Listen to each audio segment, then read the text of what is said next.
সঙ্গে আছে আমি খালেদ মুহিউদ্দিন। জুলাই স্পিরিটের শেষ কথা, গণতন্ত্র, মানবাধিকার এবং বাক স্বাধীনতার অবাধ সুযোগ থাকতে হবে দেশে। কিন্তু আমরা কি আবারও নতুন করে এই একের পর এক যেই ঘটনাগুলি আমরা পছন্দ করি না, এই গণতন্ত্র, মানবাধিকার ও বাক স্বাধীনতা সম্পর্কিত এই নেতিবাচক ঘটনাগুলিতে আমরা জড়িয়ে পড়ছি কিনা, ইতিবাচক পরিবর্তনকে আমরা আসলে কখনো দেখব কিনা, সেইগুলি নিয়ে নানা ধরনের নানা কথা আমরা চারিদিকে শুনছি। তবে আমরা আজ কিছু বিশ্লেষণ, কিছু পূর্বাভাস এবং কিছু অতীতের কথা আমরা শুনতে চাইব। এসব নিয়ে কথা বলার জন্য আমাদের সঙ্গে রয়েছেন আমার বাংলাদেশ এবি পার্টির চেয়ারম্যান জনাব মুজিবুর রহমান মঞ্জু। জনাব মুজিবুর রহমান মঞ্জু, আপনাকে ধন্যবাদ, আপনি আমাদের সাথে যুক্ত হয়েছেন, আমাদের সময় দিয়েছেন, সেজন্য আমাদের শুভেচ্ছা ও ধন্যবাদ জানবেন।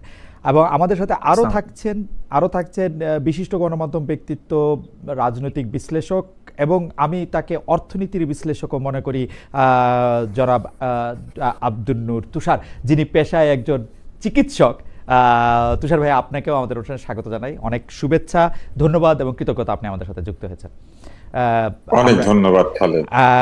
তুষার ভাই, আমরা একটা প্রশ্ন আপনাদের দুজনকেই করতে চাই, কিন্তু আমি মঞ্জু ভাইকে দিয়ে একটু শুরু করতে চাই এবং আপনার কাছ থেকে ওইটা একটু মন্তব্য শুনতে চাই। মঞ্জু ভাই, আপনি নিশ্চয়ই খেয়াল করেছেন যে উপদেষ্টাদের নিয়ে অনেক কথা হচ্ছে, মানে যারা মাহফুজ আলম আক্রান্ত হওয়ার পরে তাকে মৃত্যুর মুখে ঠেলে দেওয়া হচ্ছে বলে জনাব নাহিদ ইসলামের কথা, তারপরে আবার দলের মধ্যে থেকে এরকম কথা যে আসলে উপদেষ্টারা সেফ এক্সিট খুঁজছেন। নাহিদ ইসলাম আবারও বললেন, তিনি দলের সর্বোচ্চ নেতা এনসিপির, তিনি আবারও বললেন উপদেষ্টারা আসলে তাদের সঙ্গে প্রতারণা করেছেন।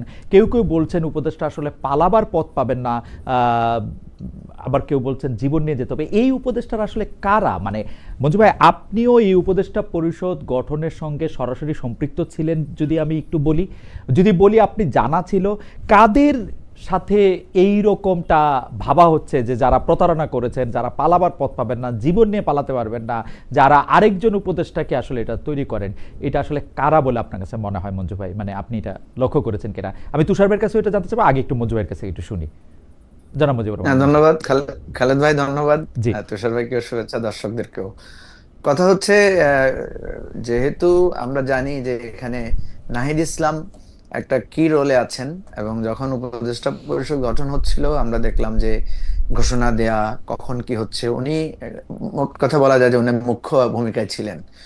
সুতরাং এই কথাগুলোর ব্যাখ্যা যতক্ষণ পর্যন্ত উনি নিজে না দিবেন ততক্ষণ পর্যন্ত কিন্তু বিষয়টা আমাদের কাছে স্পষ্ট হবে না। আমরা যদি দেখি কিভাবে উপদেষ্টা পরিষদ গঠিত হয়েছিল, একটা কথা আপনারাও জানেন সবাই, এবং এটা কম বেশি সব জায়গায় এসেছে, যে ক্যান্টনমেন্ট থেকে যখন রাজনৈতিক নেতারা সহ সবাই যখন বঙ্গভবনে গিয়েছিলেন, সেখানে ছাত্রদের সাথে সেনা প্রধান সহ তাদের একটা আলোচনা হয়েছে, এবং সেই আলোচনায় আপনার সেখানে কথা ছিল যে কে প্রধান উপদেষ্টা হবেন। এবং নাহিদ ইসলাম কিন্তু বলেছেন যে 4 তারিখ থেকেই তারা কিন্তু ডক্টর ইউনূসের সাথে আলোচনাটা শুরু করেছেন, এবং সেখানে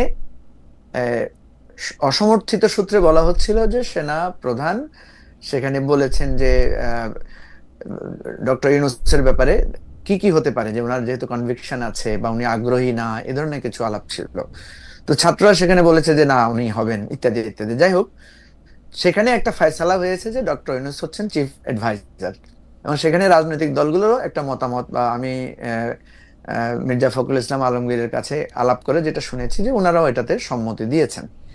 দ্বিতীয়ত আরেকটা সোর্স আমি জানি, সেটা হচ্ছে মির্জা ফখরুল ইসলাম আলমগীরের বাসায় ওনারা ছাত্ররা গিয়েছিল, সেখানে মাহফুজ আলম ছিল, নাহিদ ইসলাম ছিল সহ এরা 5-7 জন ছিল।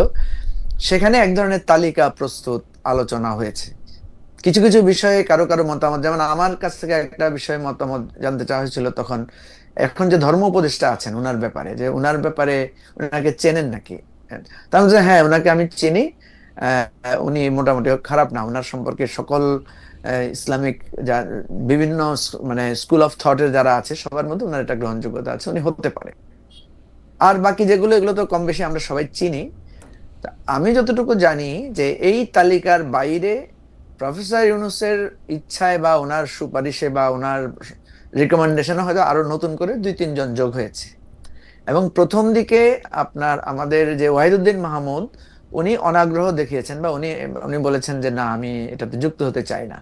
পরে আমরা দেখলাম যে ওয়াহিদুদ্দিন মাহমুদকে কিছুদিন পরে যুক্ত করা হয়েছে। এটা আমি কেন বললাম এই কথাটা, যে তাহলে এই উপদেষ্টাদের এখানে আমাদের চোখের সামনে ওনাদের সবার যে চিত্রটা আমরা দেখি, এখানে নাহিদ ইসলাম এখন যেটা বলছেন যে কারা কারা ওনাদের কথা রাখেননি, বা ওনারা এক ধরনের এই এই ক্ষেত্রটা তো আমাদের কাছে অস্পষ্ট, বা আমরা হয়তো কেউ জানি না যে কি কথা রাখেন নাই বা কি কথা ছিল।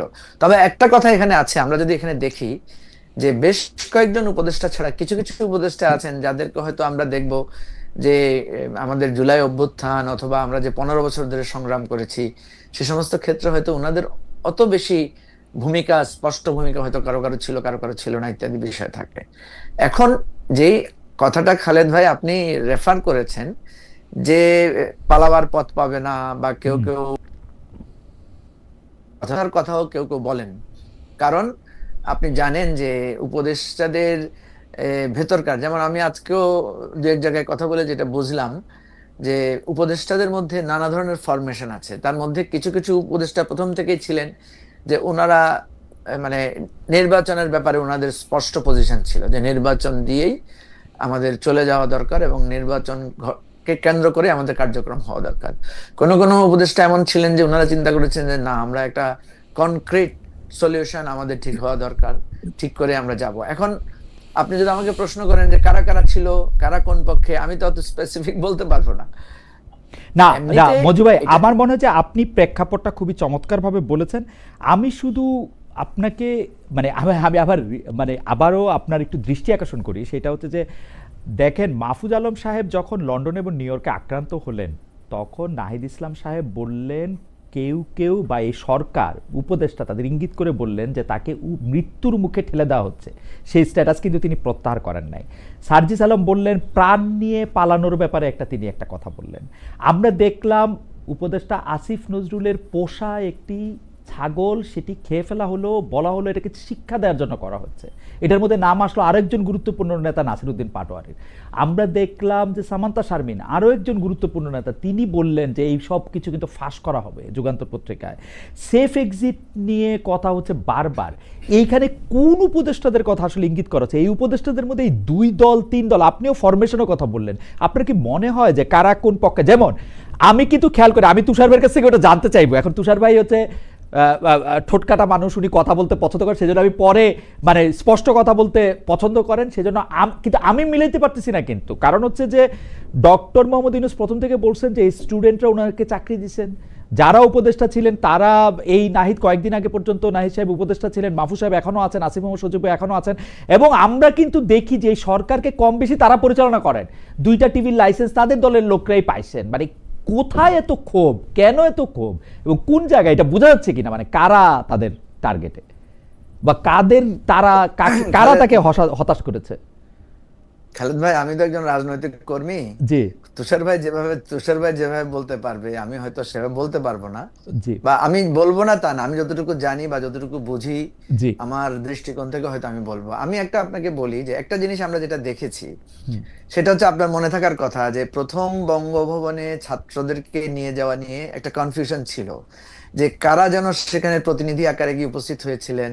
সেটার জন্য আপনার আসিফ নজরুলকে এক ধরনের প্রশ্ন করা হয় বা প্রশ্নবিদ্ধ করার চেষ্টা করা হয়েছিল, জোনায়েদ সাকিকে এক ধরনের প্রশ্নবিদ্ধ করার চেষ্টা করা হয়েছিল। এনিওয়ে, আমরা প্রাথমিকভাবে যেটা দেখি যে এখানে একটা কি রোল প্লে করেছেন ডক্টর আসিফ নজরুল, ঠিক আছে। তারপরে আপনার রেজওয়ানা আপা একটা কি রোল প্লে করেছেন শুরুর দিকে। এখন আমরা যদি দেখি যে ছাত্রদের সাথে কোঅর্ডিনেশনে কারা খুব বেশি ওতপ্রোতভাবে জড়িত, এখানে একটা অংশ আছে যারা ছাত্রদের সাথে কোঅর্ডিনেশনে খুব ওতপ্রোতভাবে জড়িত, আরেকটা অংশ আছে তারা হয়তো সেভাবে জড়িত না। আমরা যদি ছাত্রদের পার্টটাতে দেখি, সেটা দেখি আসিফ নজরুল ভাইকে দেখি, উনি কত বেশ ওনার মানে ইন্টিমেট একটা কমিউনিকেশন আছে। রেজওয়ানা আপাকে দেখি, ওনার একটা ইন্টিমেট কোঅর্ডিনেশন আছে। আদিলুর রহমান খানকে দেখি, একটা কোঅর্ডিনেশন আছে। আর সেখানে ওনারা কি একদল? জনাব ওনারা কি একদল? আসিফ নজরুল না, সাহেব একদল না। আমি দেখছি যে ওনাদের এক ধরনের ছাত্রদের সাথে ওনাদের একটা কোঅর্ডিনেশন আছে। এবং মানে অ্যাপারেন্টলি তো আপনার আসিফ মাহমুদ ভূঁইয়া এবং মাহফুজ আলম তো আছেই। এর বাইরে যারা ধরেন আমরা যদি সিনিয়র মিনিস্টারদের মধ্যে ধরি, সিনিয়র অ্যাডভাইজারদের মধ্যে ধরি, তাহলে দেখবো ওয়াহিদুদ্দিন মাহমুদ বা সালেউদ্দিন, ওনাদেরকে মোর আমরা দেখি focus on their ministry and এই ধরনের ইস্যুগুলোতে। এবং এখানে আপনি কিছু কিছু অ্যাডভাইজার দেখবেন যে তারা শুধুমাত্র তাদের কার্যক্রমের বাইরে খুব বেশি কার্যক্রমে তারা ইনভলভ না। এখন প্রশ্ন হচ্ছে এরকম একটা সরকারে খুব যে একটা কোঅর্ডিনেশন হবে, খুব যে একটা মিলমিশ থাকবে, এটা তো হওয়ার কথা না। কারণ এরা কোনো একটা নির্দিষ্ট দল বা নির্দিষ্ট কোনো একটা জায়গা থেকে যে আসছেন বিষয়টা এমন না। এটা নানা বিবেচনায় নানা জন এখানে যুক্ত হয়েছেন। কারো তাদের অভিজ্ঞতার কারণে যুক্ত হয়েছেন, কেউ আন্দোলনে ভূমিকার কারণে যুক্ত হয়েছেন, কেউ কেউ তাদের, যেমন ধরুন সালেউদ্দিন সাহেব, ওনার ওই অর্থ মন্ত্রণালয়ে একটা বিশেষ ওনার এক্সপার্টাইজ আছে বলে উনি এটাতে যুক্ত হয়েছেন। এইভাবে নানা বিবেচনার এখানে একটা টিম তৈরি হয়েছে। এখন যেই আলোচনাগুলো উঠছে যে এখানে স্বার্থ সংশ্লিষ্ট ব্যাপার, এখানে ছাত্রদের যে ইচ্ছা আকাঙ্ক্ষা বা বিচার বা আপনার আমাদের সংস্কার, এই সমস্ত জায়গা থেকে নানা ধরনের আহ, ব্যাখ্যা বিশ্লেষণ বা বিভেদ টুকটাক যে নাই বিষয়টা তা না। ওকে, কিন্তু আলটিমেটলি যে জিনিসটা থেকে আপনি ইঙ্গিত করছেন, আমার কাছে মনে হয় না যে এটা কোনো খুবই সিরিয়াস ইস্যু। এটা এক ধরনের আমার কাছে আমি আমি আমি মঞ্জু ভাই আবার এক আপনার ধরনের কাছে ফিরি। আমি কিন্তু খুব বিনীতভাবে মনে করি যে এটা একটা সিরিয়াস ইস্যু। কেন এটা নিয়ে আপনাকে আবার আমরা পরের পর্বে আবার আপনার কাছে আসবো। আমি একটু ডক্টর আব্দুল তুষার আপনার কাছে আসতে চাই। মঞ্জু ভাই মোটামুটি একটা পাঠাতন আমাদেরকে দেখালেন যে কোন কোন উপদেষ্টার সাথে, যেমন উনি আসিফ নজরুল, সৈয়দ রেজানা হাসান, আদিলুর রহমান খান, ইনাদের কথা বলেছেন, যাদের সঙ্গে আসিফ মোহাম্মদ, মাহফুজ আলম এবং নাহিদ ইসলামের একটা সরাসরি সম্পর্ক রয়েছে এবং তারা সামনেও আসছেন সরকারের বিভিন্ন বিষয় নিয়ে। কিন্তু সালাউদ্দিন আহমেদ, ওয়াহিদুদ্দিন আহমেদ মাহমুদ, তারা কিন্তু আসলে তাদের নিজস্ব মন্ত্রণালয় নিয়ে আসলে অনেক বেশি ব্যস্ত থাকতেছেন। জনাব ফাউজুল করিম খানের কথাও এরকম বলা যায় হচ্ছে, আর ধর্ম উপদেষ্টার কথা বলতেছিলেন, তাদের কথাও। আমি একটু তো সবাই আপনার বিশ্লেষণ শুনবো যে উপদেষ্টারা এবং ছাত্র নেতারা কিভাবে উই আর দে বা পরস্পর মুখোমুখি হলো, বা মানে তাদের মধ্যেকার হিসাব নিকাশটা কি? পরস্পর মুখোমুখি হওয়ার আগে এই কথাটা বিবেচনা করতে হবে যে কিছু উপদেষ্টা তো অ্যাক্টিভিস্ট ছিলেন, যেমন রিজওয়ানা হাসান পরিবেশ নিয়ে আন্দোলন করতেন, আসিফ নজরুল প্রচুর টকশোতে যেতেন এবং নানান ধরনের কথাবার্তা বলতেন, কখনো ডানে, কখনো বামে, কখনো মাঝখানে। আদিলুর রহমান খান মানবাধিকার নিয়ে কাজ করতেন। এরকম যারা অ্যাক্টিভিস্ট, তাদের সঙ্গে বিভিন্ন শ্রেণী পেশা এবং বয়সের লোকের যুক্ততা থাকে। আসিফ নজরুল একই সঙ্গে শিক্ষক ছিলেন, ফলে তার ছাত্রছাত্রীরা আছেন, ফলে তাদের যে কানেকশন হবে তরুণদের সাথে, সে একই কানেকশন সালেউদ্দিন আহমেদ অথবা ওয়াহিদুদ্দিন মাহমুদ অথবা ধর্ম উপদেষ্টা অথবা যিনি আছেন আরেকজন জ্বালানি উপদেষ্টা ফাউজুল করিম খান, জি হ্যাঁ, বা ফাজুল কবির, তাদের হবে না। কারণ তারা এমন এমন পদে ছিলেন যেসব পদে বা যেসব অফিসে ঢুকতে গেলে প্রচুর নিরাপত্তা এবং অনেক কিছু কাঠখড় পেরিয়ে বা পুড়িয়ে তাদের সঙ্গে দেখা করতে হয়। তো এই কারণে আমি মনে করি যে কিছু উপদেষ্টা ছাত্র বন্ধু, আর কিছু উপদেষ্টা আমলা বন্ধু, কিছু উপদেষ্টা প্রশাসন বন্ধু, আর কিছু উপদেষ্টা ডক্টর ইউনূস বন্ধু। তো এইভাবে আসলে এই পুরো উপদেষ্টা পরিষদটা তৈরি হয়েছিল। এবং যে কথা ডক্টর ইউনূসও বলেছেন যে তিনি হাতের কাছে যাদেরকে পেয়েছেন তাদেরকে নিয়েছেন, এই কথা কিন্তু তিনি বলেছিলেন আমার যতদূর মনে পড়ে। ফলে উপদেষ্টা পরিষদ তৈরি করার সময় এটার মধ্যে এক ধরনের দুর্বলতা ছিল। আপনি হাতের কাছে যাকে পাবেন তাকে নেবেন, নাকি যে সবচেয়ে উপযুক্ত তাকে নেবেন? এই জায়গাটা আসলে প্রথম প্রশ্ন। দ্বিতীয় প্রশ্ন হচ্ছে এই মুখোমুখি দাঁড়ানোর জায়গাটা তৈরি হয়েছে কোথায়? ছাত্রদেরকে যখন বলা হয়েছে তারা নিয়োগকর্তা, তখন তাদের মধ্যে এক ধরনের নিয়োগকর্তার যে অ্যাটিটিউড বা অভিব্যক্তি, সেটা তৈরি হয়েছে। ছাত্ররা ভাবতে শুরু করেছে যে এদেরকে আমরা বসিয়েছি, এদেরকে আমরা চাকরি দিয়েছি। কিন্তু এদেরকে আসলে ছাত্ররা বসান নাই। আন্দোলনের মাধ্যমে ছাত্র জনতা, কৃষক, শ্রমিক যারাই আছেন সকলে মিলে তাদেরকে ওই জায়গাতে বসানোর যে ব্যবস্থা সেটা করেছেন। যখন তাদেরকেই কৃতিত্বটা দিয়ে দেওয়া হয়েছে, তখন তারা নানা ধরনের টার্মস ডিকটেট করতে শুরু করেছেন, অর্থাৎ তারা তাদের শর্ত দিতে শুরু করেছেন এবং আশা করতে শুরু করেছেন তারা যা বলবে সেটা এই উপদেষ্টা মন্ডলী শুনবে। এখানে কিছু উপদেষ্টার কথা আমি বললাম যারা অ্যাক্টিভিস্ট, আর কিছু উপদেষ্টা কিন্তু আছেন যারা সরাসরি ছাত্রই, যেমন নাহিদ নিজে উপদেষ্টা ছিলেন, আসিফ আছেন, মাহফুজ আছেন। এরা কিন্তু ছাত্র বা এই কিছুদিন হলো ছাত্রত্ব শেষ করেছেন। ফলে উপদেষ্টা মন্ডলীর প্রায় অর্ধেকের কাছাকাছি বা তার একটু কম এদের সঙ্গে তাদের সরাসরি যোগাযোগ আছে। আর আরেক দল আছেন যাদেরকে তারা আগেও স্যার বলতেন, এখনো হয়তো স্যারই বলেন। তো এইরকম যে কারণে মুখোমুখি গিয়েছেন তারা কেন? কারণ তারা নানা ধরনের আবদার করতে শুরু করেছেন। একে নিষিদ্ধ করে দেন, আমাদেরকে নিরাপত্তা দেন, অমুককে ছেড়ে দেন, তমুককে ধরেন, আমরা যেটা চাচ্ছি সেটা হতে হবে, অমুককে ওই মন্ত্রণালয়ে দেন, তমুককে সরিয়ে দেন, এবং একই সঙ্গে এইটা বানান, ওইটা বানান, সেইটা বানান, এবং আমাদেরকে শাপলা দেন। এখন আমি লক্ষ্য করলাম আপনার এই যে ওয়েবসাইট, সেখানে কিছু লোক লিখেই যাচ্ছেন এনসিপি, ওরকম তারাও জব করছেন, সাপলা। এখন এই সাপলা করবেন যে শাপলা ছাড়া ভোটে জেতার কি আর কোনো মার্কা নাই? শাপলা না পেলে তারা জিতবেন না, শাপলাই তাদের পরিচয়। শাপলা নিয়ে তারা যে এত হুজ্জত করছেন, এই সবকিছুর কারণ হচ্ছে তারা মনে করেন তারা যা চাইবেন সেটাই তারা পাবেন। এবং কম বয়সী হলে যেটা হয় যে আপনি যা চাইলেন সেটা যদি আপনি না পান, তখন কিন্তু আপনি এক ধরনের ট্যান্ট্রাম করতে শুরু করেন, মানে আপনি এক ধরনের আবদার, হইচই, ভাত খাবো না। এখানে একটা ছোট একটু যদি জিজ্ঞেস করি যে শাপলাটা দিয়ে দিলে অসুবিধা কি, নাকি এটা দিয়ে দেওয়া হবে শেষ পর্যন্ত? এবং শাপলাটা দিয়ে দিলে মানে আমি এখন পর্যন্ত কোনো অসুবিধা দেখতে পাচ্ছি না। ওরা আমি আপনার বক্তব্যের সাথে একমত। ওনারা কেন এত শাপলা চাইতেছেন সেটাও বুঝতে পারতেছি না, দিতেওছে না কেন এটাও বুঝতেছি না। একটা অসুবিধা আছে, শাপলার মার্কাটা এরকম যে এটা আপনি যদি পয়সা উল্টান দেখবেন পয়সার উল্টা দিকে আছে। আপনি যদি পুলিশের মার্কা দেখেন, না অবশ্যই আছে। আপনি নিশ্চয়ই জানেন যে ভিজুয়াল সিম্বলিজমের গুরুত্ব কি। কিছুদিন আগে রবার্ট ল্যাংডনের একটি নতুন উপন্যাস, নায়ক আর কি, দা ভিঞ্চি কোড, যেটা দা ভিঞ্চি কোড যে সিকুয়েলি আর কি, সেখানে রবার্ট ল্যাংডন হচ্ছেন নায়ক। সেই নায়ক হচ্ছেন কি করেন, সিম্বলিজম বিবেচনা করেন। শাপলা একটা সিম্বল, যেমন ধানের শীষ একটা সিম্বল। এখন যে ধানের শীষ নির্বাচন কমিশনের প্রতীক, সেই ধানের শীষ কিন্তু আমাদের কোন জাতীয় প্রতীকের মধ্যে নাই, এইভাবে এক ছড়া ধানের শীষ। কিংবা ধরেন যে নৌকার প্রতীক, সেই নৌকা কিন্তু আমাদের কোন জাতীয় প্রতীকের ভিতরে নাই, পয়সার মধ্যে নাই। কিন্তু শাপলা কিন্তু আমাদের ভিন্ন ভিন্ন জায়গায় আছে। অর্থাৎ আপনি একটা দলকে সিম্বলিজমের সুবিধা দিচ্ছেন, ইট ইজ এ বায়াস। এবং এই সিম্বলিক বায়াস এটা আপনি করতে পারেন না। তাহলে যেটা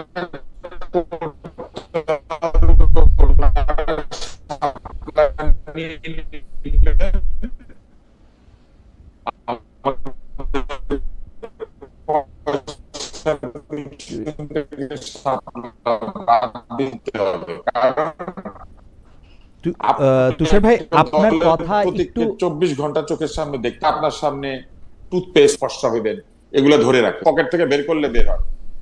জি, মানে 24 ঘন্টা যদি একটা প্রতীক আপনার সামনে,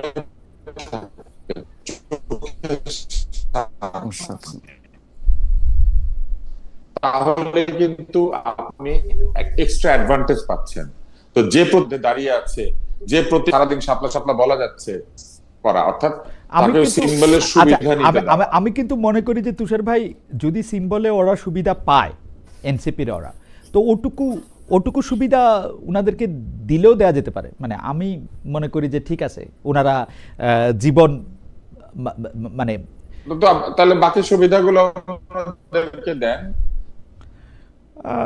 মানে আমার কাছে মনে হয় যে জীবন বাজি করে ওনারা যুদ্ধ করেছেন।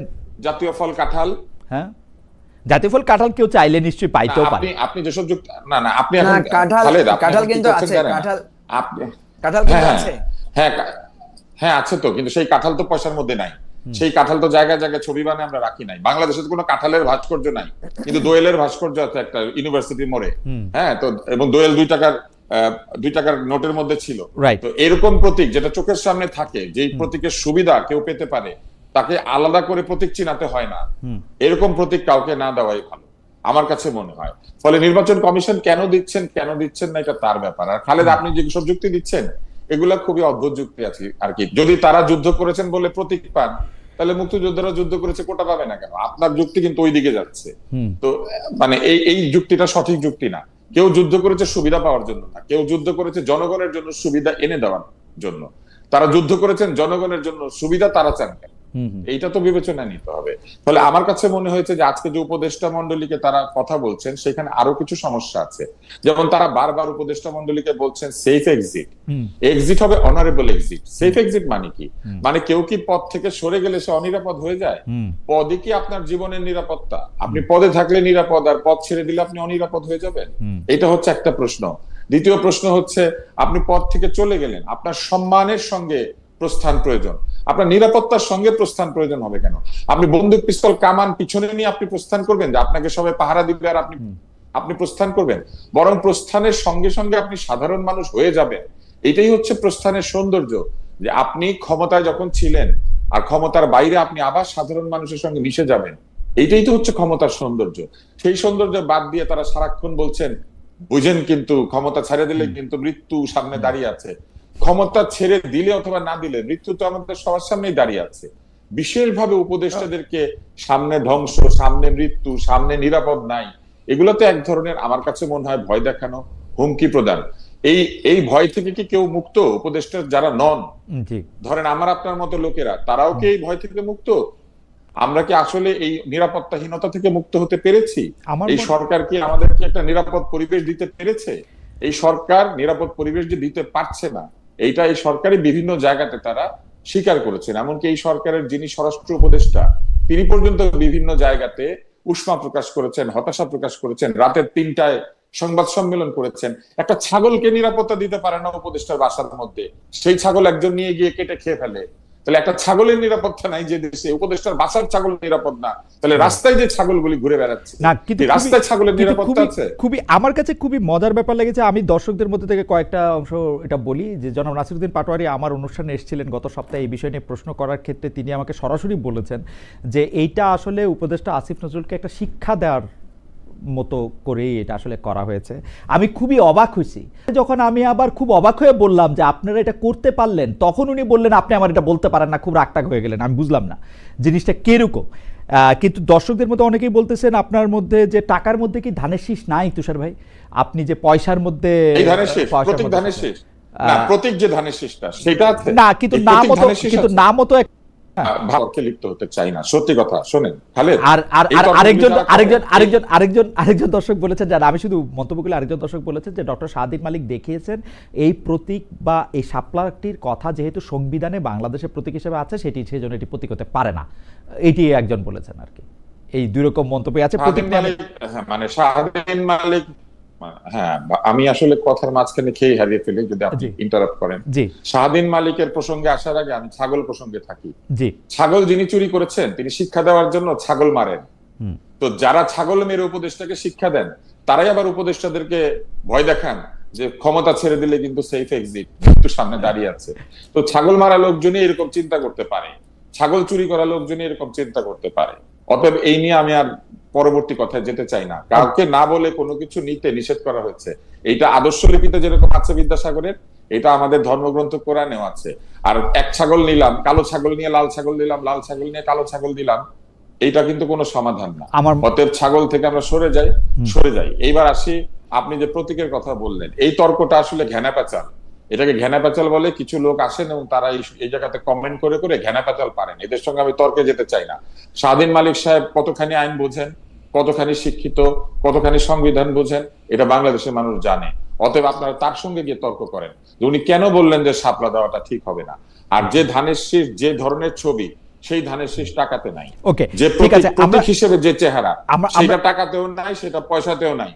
অতএব এইগুলা এই ঘেনা পেঁচাল পাকতে হইলে আপনারা শাহদিন মালিকের সঙ্গে গিয়ে তর্ক করেন। আমারটা আমি বলেছি না। ডক্টর আব্দুল তুষার, আমি আমার জায়গা থেকে আসলে মানে শাপলা এনসিপি কে দিয়ে দেওয়ার ক্ষেত্রে প্রস্তাবটা এমন ছিল যে শাপলাও দিয়ে দেওয়া হোক, দেখা যাক শাপলা, তারপরে হচ্ছে যে আর যা যা যা যা কিছু পায়, তারপরে তা নিয়েও হয়তো তারা নির্বাচনে আসলে আসুক তারা নির্বাচনে। খালেদ জি, মানে যদি এটা দিয়ে দেওয়ার ব্যাপারটা থাকে, তাহলে আমাকে আপনি বলেন যে রাজনৈতিক দল কি নিজে নিজে প্রতীক চুজ করে, নাকি রাজনৈতিক দল প্রতীকের জন্য আবেদন করে এবং সেই আবেদন করার পরে সে সেটা পাবে কি পাবে না, যে প্রতীকটা সে পাবে কি পাবে না, এইটা ডিসিশন দেওয়ার চূড়ান্ত ক্ষমতা কার? নির্বাচন কমিশনের। ওনারা আবেদন করেছেন, নির্বাচন কমিশন দেন নাই। এই জন্য কি আপনি নির্বাচন কমিশনকে হুমকি ধামকি দিতে পারেন? আপনি বলতে পারেন যেভাবে কথাগুলি বলা হচ্ছে, তাহলে আপনারা নির্বাচন কমিশনের কাছে নাই যান, নিজেরাই নিজেদের প্রতীক দিয়ে ব্যালট ছাপিয়ে নেন। নীলক্ষেতে ব্যালট ছাপিয়েছে না। আর তুষার ভাই, আসছি আবার আপনার কাছে, জনাব মুজিবুর রহমান মঞ্জুর কাছে একটু আসি। মঞ্জু ভাই, এইবারের প্রসঙ্গটা হচ্ছে যে বিশেষ করে বিবিসিতে জনাব তারেক রহমান সাক্ষাৎকার দেওয়ার পর একথা একদম স্পষ্ট যে বিএনপি ঘোষণা দিচ্ছে যে আওয়ামী লীগের দুঃশাসনের বা আওয়ামী লীগের সময় যারা অন্যায় করেছে তাদের বিচার করার ক্ষেত্রে তারা একরকম প্রখর দৃষ্টি রাখবে। জনাব তারেক রহমানের বক্তব্য এটা আমার পরিষ্কার যে তারা আসলে এটার ক্ষেত্রে কোনো ধরনের ছাড় দিবে বলে আমার মনে হয় না। তো সেই ক্ষেত্রে পাশাপাশি আরেকটা বিষয় আলোচনায় আসছে যে বিএনপি কি আসলে জোটে এবি পার্টি বা বিএনপি কোনো রাজনৈতিক দল করতেছে কিনা, বা কোনো একটা রাজনৈতিক কোনো একটা রাজনৈতিক জোট করতেছে কিনা, কোনো একটা রাজনৈতিক জোট আসলে জামায়াতের নেতৃত্বে হচ্ছে কিনা, এই ক্ষেত্রে এবি পার্টির আমাদের দর্শকদের মধ্যে অনেকেই এইটা বলতেছেন যে এবি পার্টির একলা আসলে কতগুলি ভোট আছে, কিন্তু আমরা কিন্তু এটা জানি যে এবি পার্টি আসলে কিং মেকার হিসাবে একটা বড় ভূমিকা আছে। আমি একটু জানতে চাই যে এবি পার্টি এই ব্যাপারটা কি ভাবতেছে, আসলে রাজনৈতিক জোট জামায়াতের সঙ্গে, বিএনপির সঙ্গে, একক অন্যান্য কয়েকটা দল মিলে একটা এনসিপির সঙ্গে এবি পার্টির কোনো রকম কোনো আলোচনা হচ্ছে? আচ্ছা, আমি কি প্রতীকের ব্যাপারে কিছু বলতে জি পারবো? জি প্লিজ প্লিজ প্লিজ প্লিজ, না আপনি সব বিষয়ে বলেন মঞ্জু ভাই, কোনো অসুবিধা নেই। আচ্ছা, এরপরে আপনি যে ইস্যুটা বলেছেন যদি আমি ধরতে না পারি একটু মনে করিয়ে দিই। জি জি জি। প্রতীকে আমরা যেহেতু আমরাও নিবন্ধন পেয়েছি আপনার এক বছর আগে, তো আমরা যেটা জানি যে নির্বাচনে যখন আমরা অ্যাপ্লাই করি তখন আমাদেরকে একটা প্রতীক দিতে হয়, 3টা প্রতীক দিতে হয়, যে 1 2 3 আমি এই 3টা প্রতীক চাই। এখন নির্বাচন কমিশন বলে যে আমাদের ওনাদের প্রায় 64টা একটা তালিকাভুক্ত প্রতীক আছে, তো ওনারা ওখানে বলেন যে আপনাকে এই 64টা থেকে একটা চুজ করতে হবে। আবার 64টার মধ্যে দেখা যাচ্ছে 50টা বা 52টা দলকে তো আগেই প্রতীক বরাদ্দ হয়ে গেছে, অলরেডি টেকেন। হ্যাঁ, সুতরাং আমার জন্য অপশন থাকছে, আমি যখন একটা নতুন দল, আমার জন্য অপশন থাকছে মাত্র 10টা বা 12টা। সেক্ষেত্রে কোন দল আউট অফ দি লিস্টও সে প্রতীক চাইতে পারে। আমরা কিন্তু চেয়েছিলাম, আমরা এখানে চাবি চেয়েছিলাম, হ্যাঁ, তো আমাদেরকে চাবি দেওয়া হয় নাই, বলা হয়েছে চাবি দেওয়া যাচ্ছে না, আর আপনারা যদি এর বাইরে কোনো প্রতীক চান তাইলে কিন্তু এটা আপনাদেরকে আলাদা করে আবেদন করতে হবে। তা আমরা যেটা দেখলাম যে এনসিপি যে তারা শাপলা চেয়েছে, শাপলা কিন্তু আমাদের এই 64টার মধ্যে নাই, হ্যাঁ, তো সুতরাং NCP out of the provision চাইতে পারে। এখন এটা হচ্ছে আমাদের পলিসির ব্যাপার, আমরা শাপলা আমাদের জাতীয় প্রতীক বা যেটা এতক্ষণ তুষার ভাই এত যুক্তি দিলেন, এটা আসলে এত লম্বা আলোচনার দরকার নাই। একটা হচ্ছে আমি আমার এই ধরনের আমার সিম্বল কিন্তু অনেক, যেমন আমাদের সিম্বল হচ্ছে ঈগল, ঈগল কিন্তু আমাদের এই যে বাংলাদেশ নৌবাহিনীরও সিম্বল আছে ঈগল, হ্যাঁ, আমরা বহু জায়গায় দেখি ঈগলের ছবি আছে। তারপরে আপনি বহু জায়গায় আমরা দেখি নানা পরিবহন ঈগল পরিবহন, হাবি জাবি, অনেক নামে ঈগল আছে। ঈগল আপনারা চেয়ে নিছেন না ওই 64টার মধ্যে ছিল? 64টার মধ্যে ছিল। আমাদেরকে তখন বলা হয়েছে যে না, আপনাদের চাবি দেয়া যাচ্ছে না, আপনারা যেটা আছে এখন এগুলোর মধ্যে থেকে একটা নেন। সেখানে আমরা বাধ্য হয়ে আমরা ঈগল নিয়েছিলাম, ঠিক আছে। তো এখন যেটা দাঁড়াচ্ছে সেটা হচ্ছে তারা যে শাপলা চাচ্ছে, এটা তারা কিন্তু এই চাওয়াটা অবৈধ না, যে আমি এই লিস্টেড তালিকার বাইরে আমি চাইতে পারবো। এখন রাষ্ট্রের নীতি কি, রাষ্ট্র কি তার রাষ্ট্রীয় সিম্বলের জায়গাটা থেকে দিতে পারে কিনা, এইটার ব্যাপারে কোনো আইনি নিষেধাজ্ঞা আছে কিনা এটা আমাদেরকে দেখতে হবে। যেটা স্বাধীন মালিক বলেছেন যে এটা দেয়া যাবে না বা ইত্যাদি, সেক্ষেত্রে আমি মনে করি এটা সম্পূর্ণভাবে একটা লিগ্যাল ইস্যু, নাম্বার 1। আরেকটা ইস্যু ইদানিং রেজড হয়েছে, সেটা হচ্ছে যে মাহমুদুর রহমান মান্না বলেছেন যে ওনারা নাগরিকত্বের জন্য ওনারা শাপলা চেয়েছিলেন, হ্যাঁ, তো শাপলা চেয়েছিলেন যেহেতু ওনাদেরকে দেয়া হয় নাই, এখন যদি আরেকটা দলকে দেয়া হয় এটা একটা ডিসক্রিমিনেশনের কোশ্চেন আসবে। সেক্ষেত্রে এইটাকে আমি মনে করি এত তর্ক বিতর্ক না। মান্না ভাই নাকি এনসিপি থেকে এটা বলা হচ্ছে যে মান্না ভাই নাকি বলছেন এই ব্যাপারে তারা আইন কানুন আর মানে ওনাদের আর কোনো দাবি দেওয়া নাই, ওনারা দাবি দেওয়া উঠাই নিছেন মান্না ভাই? না, মান্না ভাই দুইটা কথা বলছেন। মান্না ভাই বলছেন যে এইটা আমরা চেয়েছিলাম, আমাদেরকে দেয়া হয় নাই, সুতরাং এটা যদি দেয়া হয় এটা নিয়ে প্রশ্ন উঠবে, কিন্তু আমি এটা নিয়ে মামলা করব না, মানে মামলা উনি বলেছেন আমি এটা নিয়ে মামলা করব না। তাহলে প্রশ্ন উঠলো, অসুবিধা কি? তো আমার কাছে কি মনে হয় মঞ্জু ভাই, তুষার ভাই একটা বক্তব্য, আমার কাছে মনে হয়েছে যে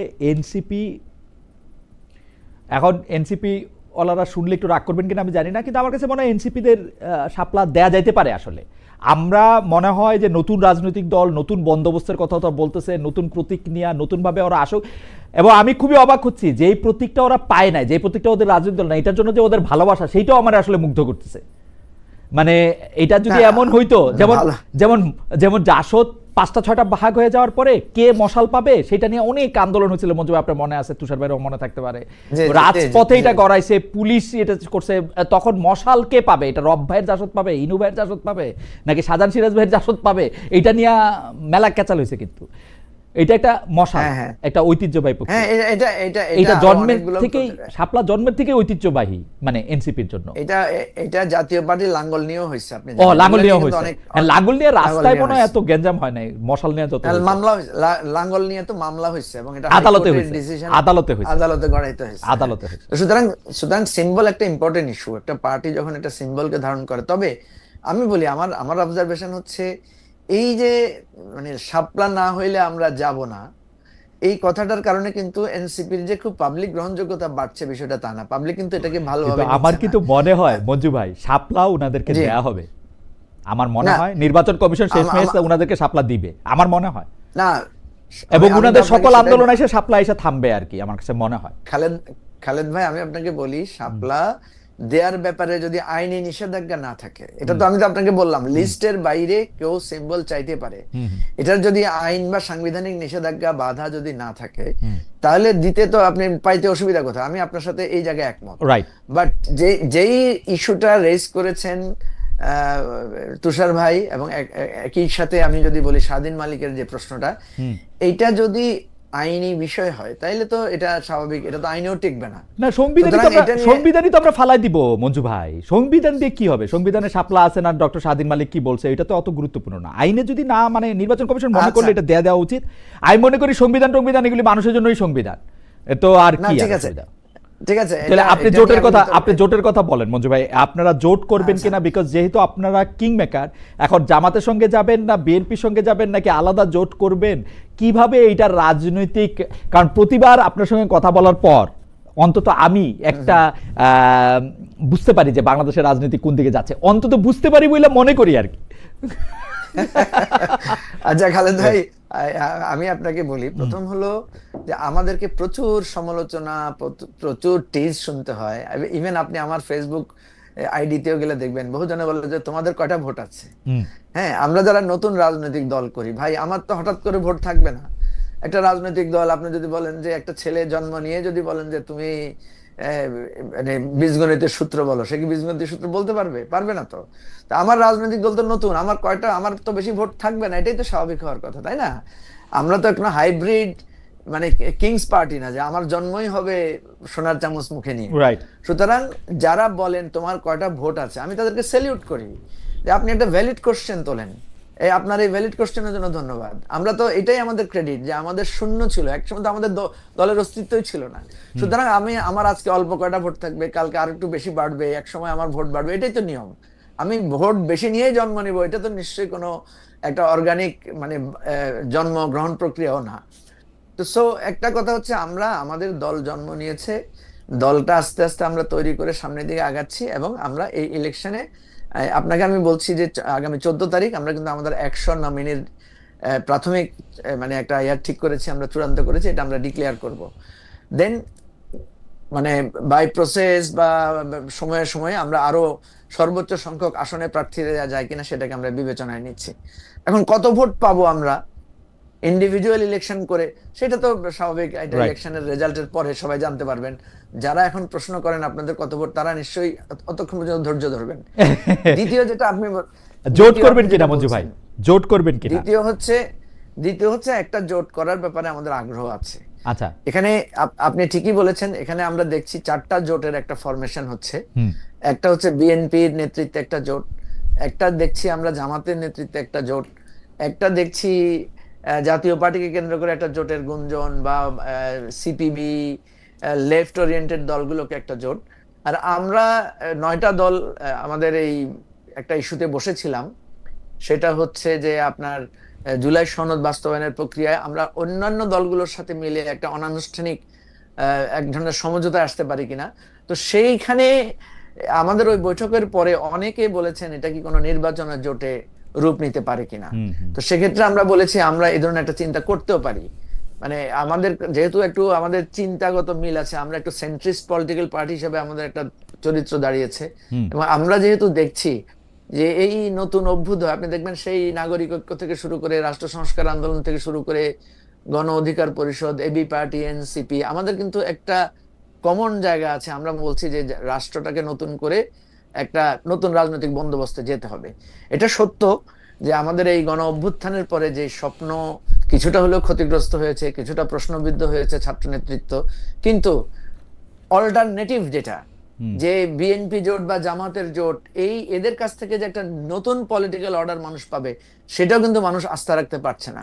কিন্তু বিএনপি জামাতের যেই মানে এক ধরনের বিরোধ, এটাতে কিন্তু আমি দেখি যে মানুষের মধ্যে একটা মানে অনীহা আছে, এবং এটার কারণে বিএনপি জামাতের অনীহার কারণে, এই বিভেদের কারণে কিন্তু কোনো না কোনো ভাবে আমরা দেখছি জামাতে বেনিফিটটা পাচ্ছে, জামাতের দিকে একটু ভোটের মানুষের সমর্থনের জায়গাটা, পাল্লাটা একটু একদিকে টার্ন করছে।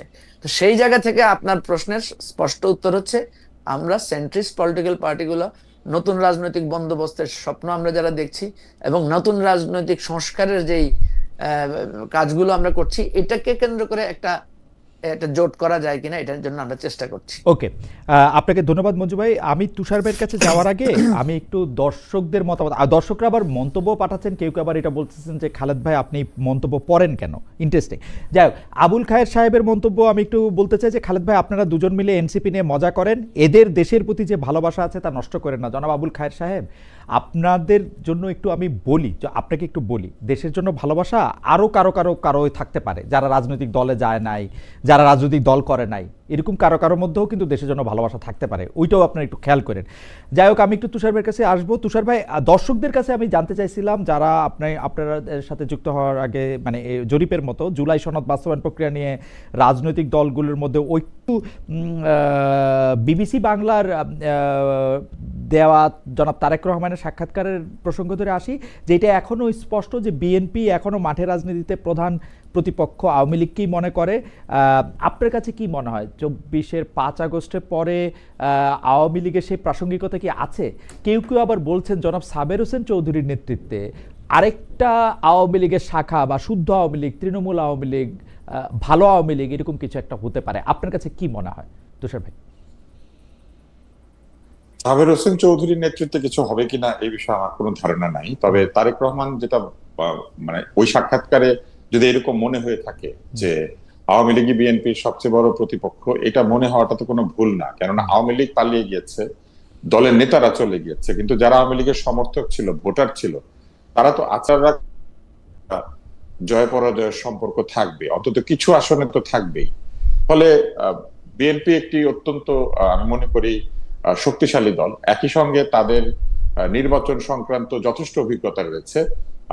আপনার নিশ্চয়ই মনে আছে যে 2001 সালে তারা এই যে আধুনিক জরিপ পদ্ধতি, ভোটের আগে এক ধরনের ক্যালকুলেশন, এক ধরনের হিসাবপত্র করা, অর্গানাইজড ক্যাম্পেইন করা, এই জিনিসগুলো কিন্তু তারা 2001 সালে করেছিলেন। ফলে এই দলের মধ্যে কিছু আধুনিক চিন্তা ভাবনাও আছে। ফলে বিএনপি যদি এই ক্যালকুলেশনের ভিত্তিতে বা জরিপের ভিত্তিতে মনে করে থাকে যে আওয়ামী লীগই তাদের এখনো পর্যন্ত, বা আওয়ামী লীগের ভোটাররাই এখনো পর্যন্ত তাদের জন্য একটা বড় চ্যালেঞ্জ, সেটা তো ভুল কিছু না। কিন্তু এটার মধ্যে দিয়ে এইটা ভাবার কোনো কারণ নাই, কেননা ওই সাক্ষাৎকারে কিন্তু উনি এটাও স্পষ্ট করেছেন যে আওয়ামী লীগ ফিরে আসবে বা স্বৈরাচার ফিরে আসবে, বা এই স্বৈরাচারের লোকজন এসে আবার দেশ শাসন করবে, এতে বিএনপির কোনো মত মানে সম্মতি নাই, এটাও কিন্তু তিনি বলেছেন। আমার কাছে মনে হয়েছে মোটামুটি একটি সৎ উত্তর তিনি দিয়েছেন এবং সততার সঙ্গেই বলেছেন। কেননা আওয়ামী লীগের ভোটারদেরকে তো উপেক্ষা করার কোনো সুযোগ নাই, ভোটাররা তো আছে বাংলাদেশে।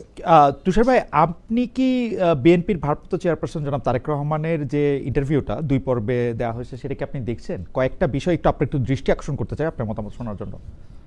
আমি প্রথমটা দেখেছি, আর দ্বিতীয়টার অনেকখানি দেখছি। আচ্ছা, তাহলে একটু দৃষ্টি আকর্ষণ করি যে মানে যেসব বিষয়ে জনাব তারেক রহমানের মানে উত্তরের ব্যাপারে আপনার একটু মতামত আমি শুনতে চাইবো। যে কয়েকটা হচ্ছে যে দেশে না, মানে আমি শুধু প্রসঙ্গগুলি বলি, আপনার মতামত একটু শুনি।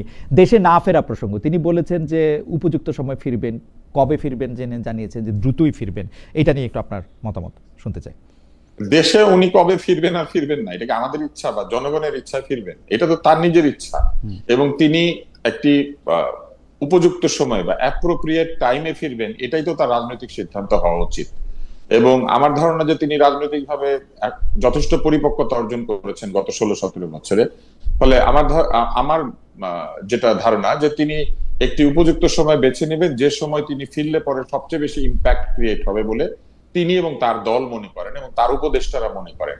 তিনি নিশ্চয়ই তার দলের সঙ্গে আলোচনা করেন এবং দলের সঙ্গে আলোচনার ভিত্তিতে পরিস্থিতি বিবেচনায় নিয়ে তিনি ফিরবেন। কিন্তু এটা তো তিনি বলেছেন যে তিনি ফিরবেন। ফলে এটা তো একটা পজিটিভ সাইন। আরেকটি বিষয় হচ্ছে যে তিনি তো ফিরবেনই, মানে এতদিন কেন ফিরেন নাই সেই প্রশ্নের উত্তরে তিনি আসলে এতদিন কেন ফিরেন নাই মানে কি 5 আগস্ট 6 আগস্ট কেন আসলেন?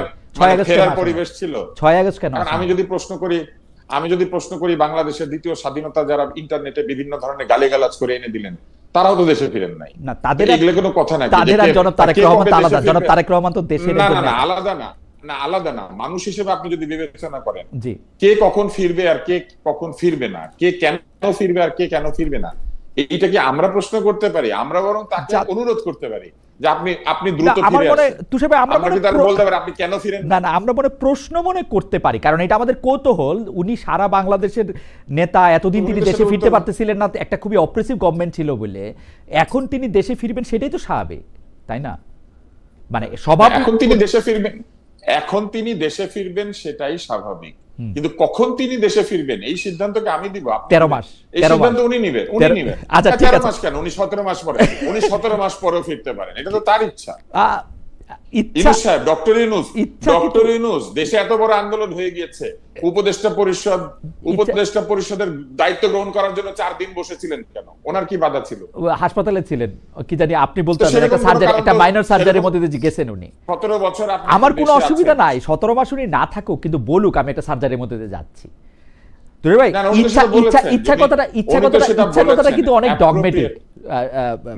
ইচ্ছা কথাটা কিন্তু অনেক ডগমেটিক তুষার ভাই। আমি কইতেই পারি আমার ইচ্ছা, আমি যাবো না, এইটা তো মানে কোথাও যাবে না আর কি। এবং আপনি আসলে এটাই করছেন, আপনার ইচ্ছা আপনি প্রশ্ন করতেছেন। থ্যাংক ইউ তুষার ভাই। আরেকটা বিষয় আপনি একটু আমারে বললেন যে উনি জুলাই আন্দোলনে কোনো মাস্টারমাইন্ড দেখেন না, এই ব্যাপারে উনার বক্তব্য নিশ্চয়ই আপনি শুনেছেন। এইটা নিয়ে আপনি একটা দুটা লাইন যদি বলেন, তাহলে আমি আবার মঞ্জু ভাইয়ের কাছে যে জানতে চাইবো যে মঞ্জু ভাই। এটা অত্যন্ত সঠিক বক্তব্য। জুলাই আন্দোলন কি মানে আমি কি বলবো এটা, কারণ জুলাই কি একজন মাস্টারমাইন্ড আছে, একজন বসে এটা ছক করেছে? অ্যাকর্ডিং টু ডক্টর ইউনূস আছে, অ্যাকর্ডিং টু ডক্টর ইউনূস একজন আছে। সেটা এটা বরং আপনি ডক্টর ইউনূসকে জিজ্ঞাসা করেন, আপনার কাছে উনি যদি সাক্ষাৎকার দিতে রাজি হন। উনি তো ইংলিশে কথা না বললে সাক্ষাৎকার দিতে চান না। প্রথমত আগে ইংলিশে কথা বলতে পারতে হবে, সাক্ষাৎকারটা লন্ডন আর আমেরিকাতে হইতে হবে, আল জাজিরা থেকে চাকরি ছেড়ে দেওয়া বা আল জাজিরার সাবসিডিয়ার চাকরি এটা বললে আবার উনি বলতে পারবেন না। আপনাকে আপনি যদি বাংলাদেশে থাকেন তাহলে আপনাকে নুরুল কবির অথবা গোলাম মুর্তজা হইতে হবে। হ্যাঁ, তাহলে তো উনি সাক্ষাৎকার দিবেন। আর ডয়েচে ভেলেতে থাকতে হবে, আমার নাম মোহাম্মদ আরাফাত বা জুবায়ের হইতে হবে, তাহলে হয়তো দিতে পারবে। হাওয়েভার আমি মানে তাইলে উনি এটা বলুক যে উনি কেন মাস্টার মাইন্ডের কথা বলেছিলেন। শত লোক জীবন দিল, হাজার লোক জীবন দিল, তাহলে মাস্টার মাইন্ডের যে প্ল্যানটা আছে, যেরকম গ্রাফিটির বই বের হয়েছে, কার্টুনের বই বের হয়েছে, অনেক বই বের হয়েছে না, এই মাস্টার মাইন্ডের প্ল্যানিংটাও বের করে দেখি। এটা পৃথিবীর বিভিন্ন দেশে মুক্তিকামী জনগণের কাজে লাগবে মাস্টার মাইন্ড প্ল্যানিংটা। তারেক রহমান একদম সঠিক বলেছেন। কিসের মাস্টার মাইন্ড? জনতা এটার মাস্টার মাইন্ড। রক্ত দিয়েছে জনতা, আর একজন মাস্টার মাইন্ড বসে আছেন। আমি জেমস বন্ডের ছবি দেখতাম, সেখানে স্পেক্টার নামে একটা অর্গানাইজেশন আছে। স্পেক্টারের মাস্টার মাইন্ড হচ্ছে ব্লোফেল্ড, হেনরি ব্লোফেল্ড। তো আমাদের এই আন্দোলনে কোনো ব্লোফেল্ড আছে নাকি? তুষার ভাই, আপনাকে ধন্যবাদ। আমি মঞ্জু ভাই আপনাকেও দ্রুত কয়েকটা বিষয়ে জানতে চাই যে এই বিষয়গুলো আলোচনায় আসছে, বিশেষ করে জনাব তারেক রহমানের এই ইন্টারভিউর মাধ্যমে। একটা হচ্ছে যে এই যে জুলাই আন্দোলনের কৃতিত্ব কার কম কার বেশি। মঞ্জু ভাই, আমরা আপনার নামও অনেক জায়গায় শুনি, আপনারও অনেক বেশি কৃতিত্ব অনেক জায়গায়। এই কৃতিত্বের ভাগাভাগিটা আসলে কেমনে হবে? মানে আমরা আন্দোলন করলাম একটা স্বৈরাচারী সরকারকে হটানোর জন্য, প্রথমে একটা কোটা বৈষম্য বিরোধী করার জন্য, তারপর একটা স্বৈরাচারী সরকারকে হটানোর জন্য, ফেসিস্ট এখন আমরা যাকে বলতেছি তাকে হটানোর জন্য। কিন্তু পরে আমরা যে ক্ষমতার ভাগটা যে আমরা ভাগাভাগি করে নিলাম, কেউ উপদেষ্টা হইলাম, কেউ নতুন রাজনৈতিক দল করলাম, আপনি গিয়ে কাকে কাকে উপদেষ্টা করবেন সেগুলি ঠিক করে আসলেন। সেই ক্ষেত্রে উনি যে জবাব দিল, সেটা আপনার কাছে কেমন লাগলো মঞ্জু ভাই? প্রথম কথা হচ্ছে, আমি একটা প্রস্তাব দিয়েছিলাম যে এই আন্দোলনে কারা কারা মাস্টার মাইন্ড তারা আবেদন করেন, আমরা সবাই মিলে সবাইকে মঞ্জুর করে দিই যে আমাদের সবাইকে মাস্টার মাইন্ড ঘোষণা করে দিই তারা যারা আবেদন করবেন। কারণ একটা ক্লেম করার একটা ধরেন, এটা শুরু করছিল আমাদের শফিক ভাই প্রথমে চিনাই দিছিলেন মাহফুজ আলম সাহেবকে যে ইনি আড়ালে থেকে অনেক কাজ করেছেন। উনাকে যখন প্রশ্ন করা হলে আন্দোলন শেষ হয়েছে উনি কি করবেন, উনি বললেন যে ঘুমাবো। তারপরে ডক্টর মোহাম্মদ ইউনূস ক্লিনটন ফাউন্ডেশনে গিয়ে পরিচয় করা দিলেন যে অনেকেই বলেন যে এই আন্দোলনটা আসলে একটা হেডলেস ছিল, আসলে তা ছিল না। আসলে তা ছিল হচ্ছে এই হচ্ছে মাস্টার মাইন্ড। এদিকে আবার জামাতের একজন নেতা লন্ডনে বলতেছেন ডক্টর মোহাম্মদ ইউনূস বহু আগে একজন লবিস্ট নিয়োগ করেছিলেন এই সরকারকে যাতে ইয়া করা যায়, এবং মানে উনাকে আমি চিনি, বকর সাহেব, খুবই মানে আপনিও হয়তো চিনেন মঞ্জু ভাই, যে খুব মানে সুন্দর করে কথা বলেন, উনি পেশায় একজন আইনজীবী, উনি একদম দায়িত্ব নিয়ে বলতেছেন যে আমি জানি একটা লবিস্ট নিয়োগ করা হয়েছিল। আপনি যদি একটু বলেন। খালেদ ভাই ঘটনা হয়েছে, আমাদের এক একজনের জ্ঞান তো এক এক জায়গায় সীমাবদ্ধ। জি, ধরেন শফিক ভাইয়ের কথা যে ভুল তা না, উনি যতটুকু জানেন উনি ততটুকু বলেছেন, যে যতটুকু জানে। যেমন ধরেন, যেমন আমি জানি যে হাতি দেখতে আসলে খুব সরু, একটা দড়ির মতো। এই জন্য যে যতটুকু জানে তার কৃতিত্বকে আমরা যেটা মনে করি আর কি, যে আমরা বাবা বলে না যে আমি তোরে বড় করছি, তো ছেলেকে তো আসলে ওই টিচারও বড় করে, ছেলেকে তো তার বন্ধুরাও জ্ঞান দেয়, তার পরিবেশ থেকেও সে জানে, সে অনেক কিছু থেকে জানে। কিন্তু যখন বলে বাবা যে আমি যদি জন্ম না দিতাম তুই পৃথিবীতে আসছি না, ঠিক না, এটা তো ক্লেম করা যায়। সেজন্য আমি মনে করি এই আন্দোলনে সবাই বিভিন্ন জায়গা থেকে, যেমন ধরেন আবু সাইদের, মানে আমি একটা বলি আর কি, ধরেন আবু সাইদ যে প্রাণ দিল, আবু সাইদের ওই হাত প্রসারিত করা দৃশ্যটা আমাদেরকে কিভাবে মোটিভেটেড করেছে, আমাদেরকে কিভাবে আবেগ আপ্লুত এবং সাহসী করেছে, এটা তো একটা বিরাট টার্নিং মানে পয়েন্ট, তাই না? কিন্তু আপনি দেখেন আবু সাইদের বাবা মা কি আবু সাইদকে মানে এই আন্দোলনে আসার জন্য উৎসাহিত করেছে? কিন্তু এইটার একটা বিশ্লেষণ মঞ্জু ভাই, এটা একটা বিশ্লেষণ কিন্তু আছে যে এই আওয়ামী লীগের 15 বছরের সময় অনেক মানুষই অনেক অকারণে মারা গেছে। যেমন ধরেন মানে মুশতাক, একজন সাংবাদিক, জেলখানায় যিনি মারা গেছেন, মানে তিনি কি কারণে মারা গেছেন, কেন পুলিশের গুলিতে বা বুয়েটে আবরার মারা গেছেন, সেইটার কিন্তু কোনো ব্যাখ্যা কিন্তু কোথাও নাই। আবু সাইদের চেয়েও বেশি আমার কাছে মনে হয় কেউ কেউ বলতেছেন যে আরবান মিডল ক্লাস দেখছেন রেসিডেন্সিয়াল মডেল স্কুলের কেউ মারা গেছেন, আরবান মিডল ক্লাস দেখেছেন যে তাদের ছেলেমেয়েরা, তাদের ভাতিজা ভাগ্নেরা আক্রান্ত হয়েছেন, সেই জন্য আরবান মিডল ক্লাস যখন এটাতে সম্পৃক্ত হয়েছে তখন এই আন্দোলন আসলে অন্যরকম গতি পেয়েছে। সেইটার ক্ষেত্রে খুব মাস্টার মাইন্ড করে এটা করা সম্ভব ছিল কিনা, কারণ শেখ হাসিনাকে তো জি খালেদ ভাই, এটা হচ্ছে কি, আমরা প্রত্যেকটা স্তরে স্তরে এখানে মাস্টার মাইন্ড আছে, প্রত্যেকটা স্তরে স্তরে ডাইনামিক্সটা ছড়িয়ে পড়েছে, কথা বুঝছেন? আমি আপনাকে যদি বলি আবু সাইদের ওই শহীদের যদি কেউ ছবিটা না তুলতো তাহলে তো আমরা আবু সাইদের এই মৃত্যুটা দেখতে পারতাম না। আমরা হয়তো কেউ একটা বর্ণনা করতো, একটা গুলি করছে, একটা ছেলে, আমাদের তো এটা টাচ করতো না। তাহলে ওই যে ফটোগ্রাফার, ওকে আপনি কি বলবেন, ও কি মাস্টার মাইন্ড না? বা ওকে তো আপনি বলতে পারেন যে একটা অসাধারণ মানে একটা জিনিস ছড়িয়ে দিয়েছে। সো আমি যেটা বলতে চাই যে ম্যাক্সিমাম শহীদের সাথে, আমি শহীদের পরিবারের সাথে আমি কথা বলে জিজ্ঞেস করেছি যে আপনার ছেলে যে মিছিলে আসছে আপনি রাজি ছিলেন কিনা। ওনারা ম্যাক্সিমাম লোক বলেছে আমি বাধা দিয়েছি, আসতে দেই নাই, ছেলে এটা আসুক আমি চাই নাই। তো তাই বলে কি আমি ওই লোককে বলবো যে আপনি তো আমাদের আন্দোলনের বিরোধী? মঞ্জু ভাই, এই আন্দোলনটা কেমন ছিল? মঞ্জু ভাই, এই আন্দোলনটা কেমন ছিল আমি আপনাকে বলি। আমরা তুষার ভাইকে 56তে ছেড়ে দিব, সেজন্য আমরা একটু তুষার ভাইকে শুনে তারপর আবার আপনি শুনবো। আমি এখন এই মুহূর্তে জেলে আছেন এইরকম ফেসিস্টদের দোসরের ছেলেমেয়েরাও রাস্তায় ছিলেন, এই আন্দোলন করছে। মানে মানে এটা কিন্তু মানে খুবই মানে সবার অংশগ্রহণ ছিল, নেতৃত্ব কেউ কেউ দিয়েছেন। মঞ্জু ভাই, আমি আবার আসি আপনার কাছে, আমরা আশা করবো যে বাকিটা সময় ঠিক হবে। তুষার ভাই, বিএনপির মনোনয়ন প্রশ্ন সেইখানের মধ্যে এটা বলা হচ্ছে যে তাকে যখন কৌশল নিয়ে জিজ্ঞেস করা হয়েছে তখন পেশ শক্তির প্রভাব, টাকার প্রভাব, পারিবারিক বিষয় বিবেচনা নিয়ে তিনি যে প্রশ্ন করেছেন, মানে উত্তর দিয়েছেন, সেটা আপনার বিশ্লেষণ আমরা শুনবো। যে মানে তিনি একটা গড়পড়তা উত্তর দিয়েছেন যে সবচেয়ে বেশি কথা বলবো, মূল্যায়ন করব, আপনার তাই মনে হয় কিনা? উনি যেটা বলেছেন সেটা হচ্ছে রিয়েল প্রসেস, সেই প্রসেসটা যতক্ষণ পর্যন্ত না হচ্ছে ততক্ষণ পর্যন্ত এটা সঠিক বলেছেন না সঠিক বলেন নাই এটা বোঝা যাবে না। কিন্তু আপনি যদি আমার বিশ্লেষণ বলেন তাহলে আমি বলবো যে বিএনপি যদি এবার নমিনেশনের সময় সঠিক নিয়মে নমিনেশন না দেয়, অর্থাৎ পছন্দ অপছন্দ অথবা পারিবারিক সূত্রকে বিবেচনায় নেয়, তাহলে কিন্তু বিএনপি ক্ষতিগ্রস্ত হবে। এবং আমার ধারণা যে এইটা তারা বুঝতে পেরেছেন, এই বিভিন্ন যে জায়গাতে তারা যে জনমত সংগ্রহ করছেন সেখানেও বাংলাদেশের মানুষ পরিবারতন্ত্র থেকে মুক্তি চায়, বাংলাদেশের মানুষ অযোগ্য মানুষের শাসন থেকেও মুক্তি চায়, বাংলাদেশের মানুষ দু একটি পরিবারকে যাদেরকে শ্রদ্ধা করেন এটা কিন্তু পরিবারতন্ত্র হিসেবে শ্রদ্ধা করেন না, ব্যক্তিদেরকে শ্রদ্ধা করেন বলে তাদের পরিবার সেই ভালোবাসাটা পায়। যেমন বহু জায়গায় আছেন শিক্ষকের ছেলে, ওই এলাকার সেরা শিক্ষকের ছেলে বা মেয়ে, ওই শিক্ষকের সম্মানটার অনেকখানি তারা পান, এটা আমাদের সোশ্যাল প্র্যাকটিস। কিন্তু এর বাইরে এমপির ছেলে এমপি হবে, মন্ত্রীর ছেলে মন্ত্রী হবে, এই প্রক্রিয়া থেকে সরে আসবেন, এরকম একটি ইশারা বা ইঙ্গিত আমরা পেয়েছি।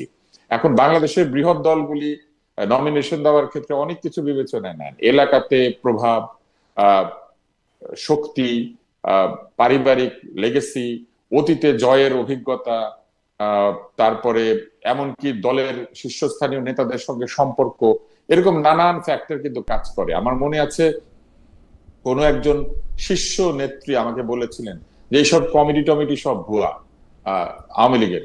উনি বলেছিলেন যে ওনার একটা কাগজের মধ্যে নাম লেখেন, তারপরে সেই নাম নিয়ে একক ব্যক্তির কাছে যান, উনি যদি ইয়াস বলেন তো ইয়াস, উনি নো বললেন নো, ফলে নিচে যা হয় এগুলা সব লোক দেখান।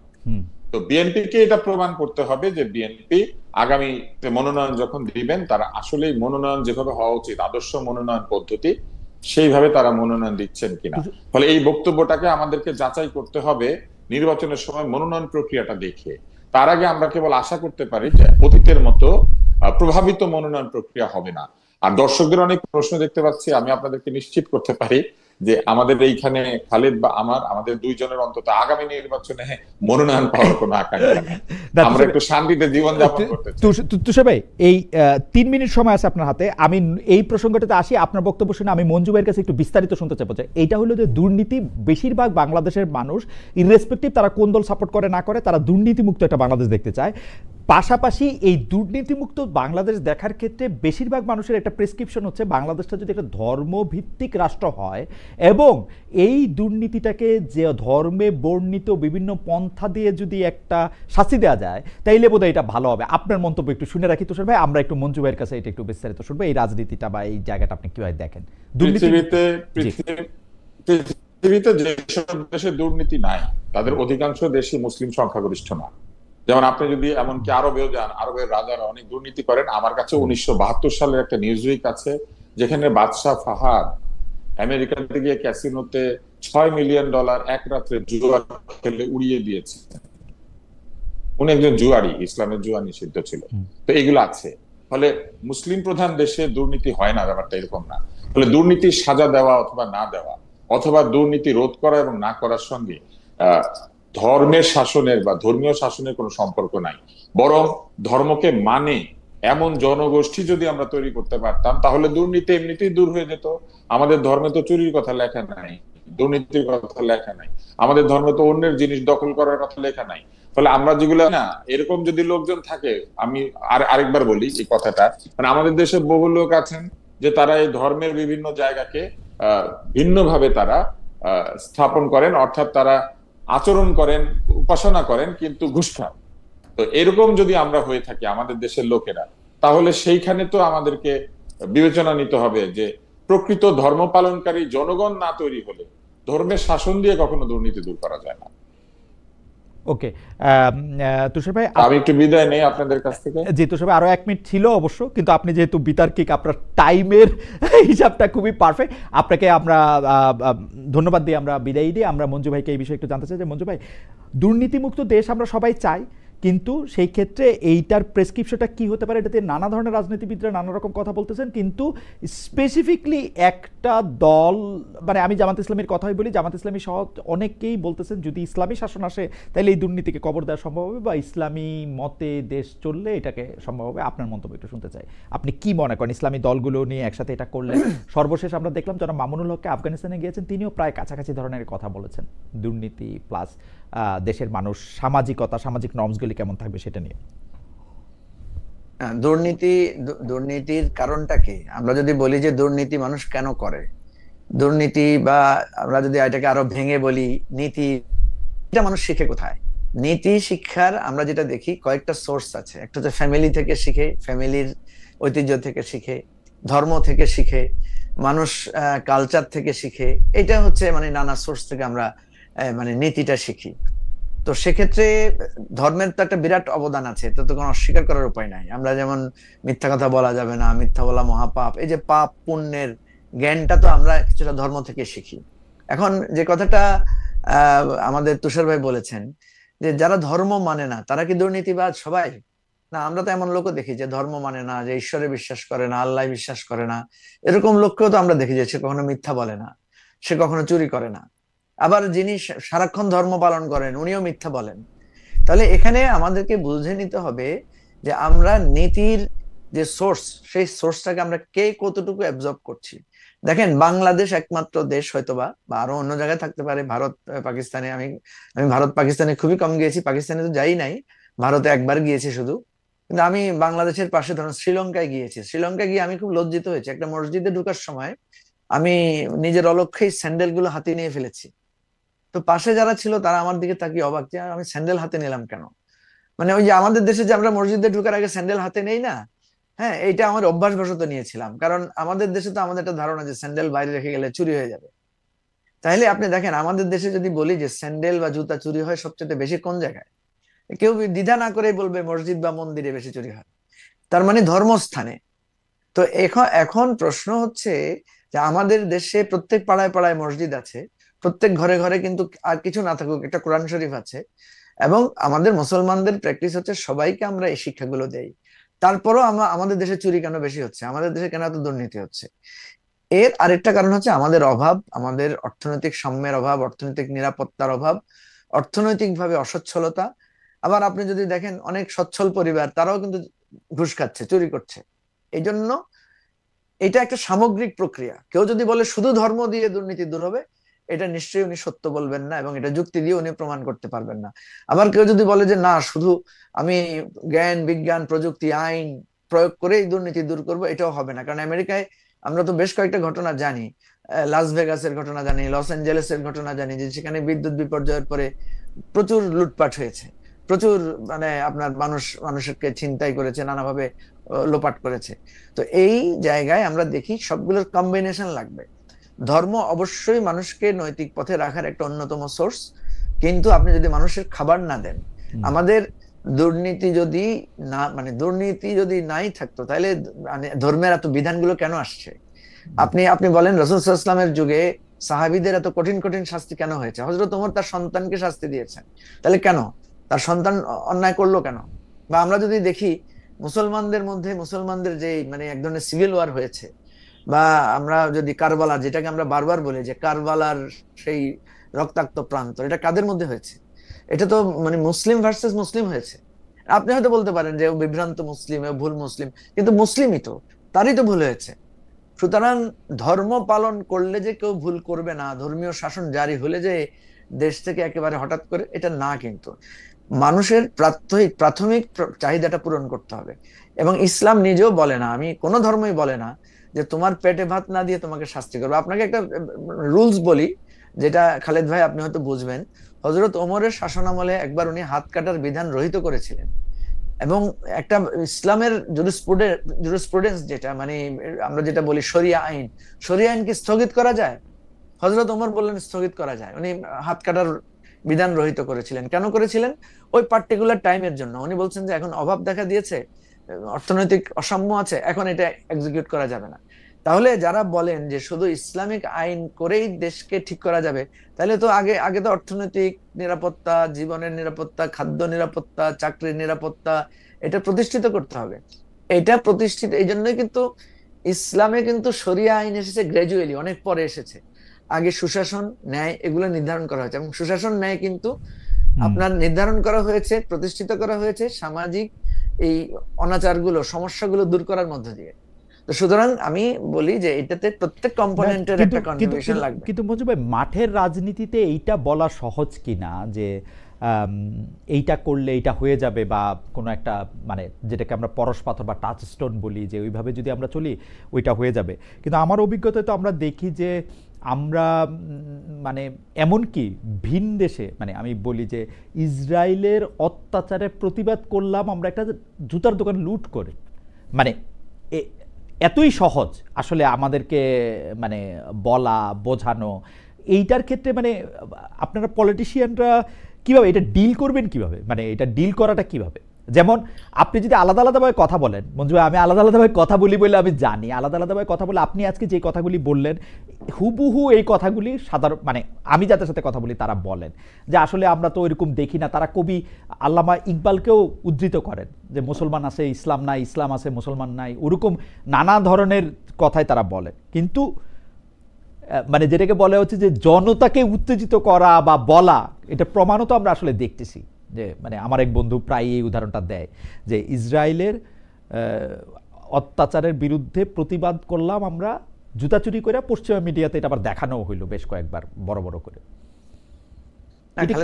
এটা কেমনে মানে আপনার পলিটিশিয়ানরা এটা কেমনে ডিল করেন, এটা আমার একটু জানার ইচ্ছা। এই ক্রাইসিসটা তো আমাদের এখানে আছে, এটা দুই দিকে আছে। আমি যদিও বলি যে দেখেন আমাদের এখানে মানে আমরা যে ধর্মীয় শিক্ষা যেটা দেই, মানে যেটাকে আমরা ধর্ম আকারে উপস্থাপন করি, এটা কিন্তু আমাদের এক ধরনের লোকাল ভার্সন। আমি যদি বলি, যেমন আপনি দেখবেন আমাদের এখান থেকে যখন আমরা কেউ আরবে যাই, বা বিশেষ করে পার্টিকুলারলি আমরা যখন মক্কা মদিনায় যাই, আমরা সেখানে দেখি যে আমাদের অনেক কাস্টমস যেটা আমরা ধর্ম হিসেবে এখানে পালন করি, সেখানে দেখা যাচ্ছে এটার কোনো ভিত্তিই নাই। মানে এটা তাদের ওখানে, যেমন আমাদের এখানে কবর জিয়ারত টিয়ারত, তারপরে আপনার যে মিলাদ টিলাদ জাতীয় অনেক মানে ইয়ে আছে, যেমন শবে বরাত, নানা আনুষ্ঠানিকতা আছে। আপনি ওখানে গিয়ে দেখলেন সেরকম নাই। ওদের ওখানে ঈদও দেখা যাচ্ছে যে খুব সিম্পল, সাদামাটা। এনিওয়ে, আমি যেটা বোঝাতে চাচ্ছি সেটা হচ্ছে ধর্মের নামে আমাদের এখানে আমরা অনেকগুলো জিনিস চালু করেছি যেটা মোর দেন রিলিজিয়ান। সে ফর এক্সাম্পল ধরেন, আমি আপনাকে যদি উদাহরণ হিসেবে দেই, যে আমাদের এখানে একটা টার্ম চালু আছে, সেটা হচ্ছে ধর্ম অনুভূতিতে আঘাত। হ্যাঁ, এটা কিন্তু একটা রিলেটিভ ইস্যু, কার কি ধর্ম অনুভূতিতে আঘাত লাগবে। আপনি দেখেন আমাদের মানে আমাদের আল্লাহ তাআলাকে তার বেশ কয়েকজন নবী আছেন যারা সরাসরি কোশ্চেন করেছেন। হ্যাঁ, মানে যাকে বলা হয় খুবই যুক্তিবাদী নবী। আমাদের মুসা আলাইহিস সালাম এর এরকম ঘটনা আছে, উনি আল্লাহকে জিজ্ঞেস করেছেন আপনি ঘুমান না কেন, আপনি খান না কেন। হ্যাঁ, এখন দেখেন মানে আল্লাহ তাআলা কিন্তু ওনাকে বলেন নাই যে তুমি তোমার সৃষ্টিকর্তাকে প্রশ্ন করছো, এত বড় সাহস, তাই না? আমাদের প্রফেটকে প্রশ্ন করা হয়েছে, উনি যখন ওনার সন্তান মারা গেছে, ওনাকে বলা হয়েছে যে আপনি কান্না করছেন কেন, আপনি তো বলছেন যে শোক করা যাবে না। হ্যাঁ, তাহলে প্রশ্ন করা গেছে। আমাদের এখানে হয়েছে কি যে কোনো প্রশ্নই করা যাবে না, প্রশ্ন করলেই আপনার মনে হচ্ছে যেন আপনার ধর্ম অনুভূতিতে আঘাত লাগবে। ফলে এই জিনিসগুলো, এই বয়ানগুলো হয় কি একসময় নিজের বিরুদ্ধে দাঁড়িয়ে যায়। আপনার মনে থাকার কথা, জামাতের নেতাদেরকে যখন অ্যারেস্ট করা হয়েছিল, মামলা দেওয়া হয়েছিল, সেই মামলাটা কি আপনার মনে আছে? কি মামলা? মানে এই 2011 সালে কথা বলতেছেন, 10-11 সালে? হ্যাঁ, যে নিজামী সাহেব, মুজাহিদ সাহেব এবং সাইদি সাহেবকে যে গ্রেফতার করে। জি, সাধারণ ক্রাইম মামলা দেওয়া হয়েছিল, মানে সাধারণ না, ওনাদেরকে ধর্ম অনুভূতিতে আঘাতের মামলা। অ্যাবসলিউটলি, হ্যাঁ, ধর্ম অনুভূতিতে আঘাত দেওয়ার মামলা তো করেছিল। সরি, আমার কাছে মনে আছে যে পেটি কোনো ক্রাইমের। জি, ধর্ম অনুভূতি। এবং সেই ধর্ম অনুভূতিটা কি বলেছে জানেন? সেটা হচ্ছে যে সম্ভবত ওনারা কোন একটা মিটিং এ ওনারা মানে তুলনা করেছেন যে মানে সাহাবীদের সাথে বা নবীর আচরণের কোন বা ওনাদের স্লোগানেও তো এরকম অনেক কিছু ছিল, ভোট দিলে পাল্লায় খুশি হবে আল্লাহ, ওইরকম তো অনেক স্লোগান। তো এখন প্রশ্ন হচ্ছে, এই যে বয়ানটা আপনি তৈরি করেন যে এত সোজা ধর্ম অনুভূতির আঘাত, যেমন আমরা অনেক সময় যখন আমাদের ধর্ম নিয়ে আলোচনা করি, দেখবেন স্বাভাবিকভাবে আমি অন্য ধর্মকে কিন্তু খাটো করে আমাকে আমার ধর্মকে কম্পেয়ার করতে হয়, তাই না? আবার অন্য ধর্ম যখন তার ধর্ম নিয়ে আলোচনা করে, সে কিন্তু আমার ধর্মকে, যেমন ধরেন আমাদের বিশ্বাস হচ্ছে গরুর গোশত খাওয়া, তাই না? তা এখন একটা ধর্ম যখন বলে যে গরুর গোশত খাওয়া নিষিদ্ধ, এটা কিন্তু যদি এইভাবে আসে তাহলে তার আমার ধর্ম অনুভূতিতে আঘাতের মতো হয়। বা আমরা যখন বলি যে মূর্তি পূজা হারাম, মূর্তি পূজা নিষিদ্ধ, তেমনি ভাবে এটা আরেক ধর্মের সাথে কিন্তু মানে কনফ্লিক্ট করে। এখন এই জন্য বলছি যে ধর্ম অনুভূতিতে আঘাতের নামে আমাদের এখানে যে এটা চালু হয়েছে, এটা খুব ডেঞ্জারাস একটা জিনিস। এবং এটা যে কোনো সময়, যে কোনো ব্যাখ্যায় আমি একজন আলেমকেও ধর্ম অনুভূতিতে আঘাত হিসেবে দিতে পারবো। রাইট, কিন্তু মঞ্জু ভাই, এইটা তো মোটামুটি ভাবে মানে এইটা একদমই পরিষ্কার। আমি আবারও বলি যে আপনার বক্তব্যের সাথে তো আসলে কেউই হয়তো দ্বিমত করতে পারবে না। মানে আমি এরকম কোনো কিছু বললে আমি প্রায় এরকম একটা এটা পাই যে আপনি আলেম, ধর্ম সম্পর্কে কিছু জানেন না, কিন্তু আপনার এটা নিয়ে তো বলা মুশকিল। তো যারা এটা নিয়ে কাজ করতেছেন, বা আমি যদি বলি যারা এটা নিয়ে খেলতেছেন, তারা কি বুঝতেছেন যে তারা আসলে একটা অদ্ভুত অস্ত্র নিয়ে খেলতেছেন, যে অস্ত্রটা তাদের বিরুদ্ধেও আসলে ব্যবহৃত হইতে পারে বা হবেই, এটা একটা মাস্ট। এবং এটা আমার একটা থিসিস আছে, আমি আপনাকে বলি, এটা দূর করা যাবে তখন আমাদের এখানে হয়েছে কি, ইসলামিক যারা প্রিচার বা ধরেন যারা এই সমস্ত এক্সট্রিম ভ্যালুস গুলাকে প্রচার করেন, এদেরকে মেইন স্ট্রিমে মুভ করতে দিতে হবে। রাইট, বুঝছেন? এদেরকে মেইন স্ট্রিমে মুভ করতে দিতে হবে। আমরা তো এদেরকে মেইন স্ট্রিম থেকে দূরে রেখেছি। এইটাও আপনি ঠিক কথা বলছেন যে অনেক দিন ধরে তাদেরকে আদার করে রাখা হয়েছে, তাদেরকে সামনে আসতে আদার করে রাখা হয়েছে। হ্যাঁ, আমি আপনাকে বলি, আপনি ছোটবেলায় শুনছেন না ছবি তোলা হারাম? আপনি ছোটবেলায় শুনছেন না, যে ঘরে ছবি থাকে সে ঘরে ফেরেশতা প্রবেশ করে না? হুম হুম আপনি মসজিদে, আমি হুম বহুদিন দেখেছি ক্যামেরা কেড়ে নেওয়া হয়েছে যে হুম মসজিদে ছবি তোলা যাবে না। তো আমি তো দেখলাম পবিত্র কাবা শরীফের চারিদিকে সিসি ক্যামেরা লাগানো, হুম হুম তাই না? হুম। সেখানে নারী পুরুষ হাঁটতেছে, এবং সেই ছবি লাইভ। পৃথিবীতে এরকম বেশ কিছু চ্যানেল আছে যারা সারাক্ষণ মক্কা শরীফের আশেপাশের মক্কা জায়গা শরীফের থেকে লাইভ লাইভটা দেখায়। যে কেউ লাইভ ইচ্ছা দেখায়। করলে যে কোনো জায়গা থেকে, এটা পয়সা দিয়েও কিনতে হয় না, এটা মানে নরমালি মানে এটা দেখা যায়। এটা মানে ফ্রি ফ্রি টু হ্যাঁ ব্রডকাস্ট, ফ্রি টু হ্যাঁ ফ্রি টু এয়ার জি।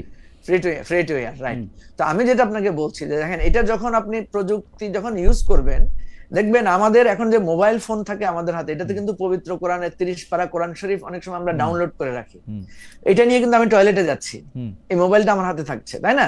হুম কিন্তু একটা সময় এমন ছিল যে পবিত্র কোরআন শরীফ ধরতেও আপনাকে কি করতে হতো? অজু করা ছাড়া ধরা যাবে না, এই হুম ধরনের মানে ভার্সন ছিল। হুম অর্থাৎ আমি আপনাকে বুঝতে চাচ্ছি, এই যে দেখবেন এখন আমাদের যারা একসময় নারীদের সাথে সংস্পর্শ, নারীদের সাথে কথা বলা, নারীদের চোখের দিকে তাকানো হারাম বলতো, তারাও কিন্তু এখন এগুলোর সাথে এগুলোকে আস্তে আস্তে ইজি করে নিচ্ছে।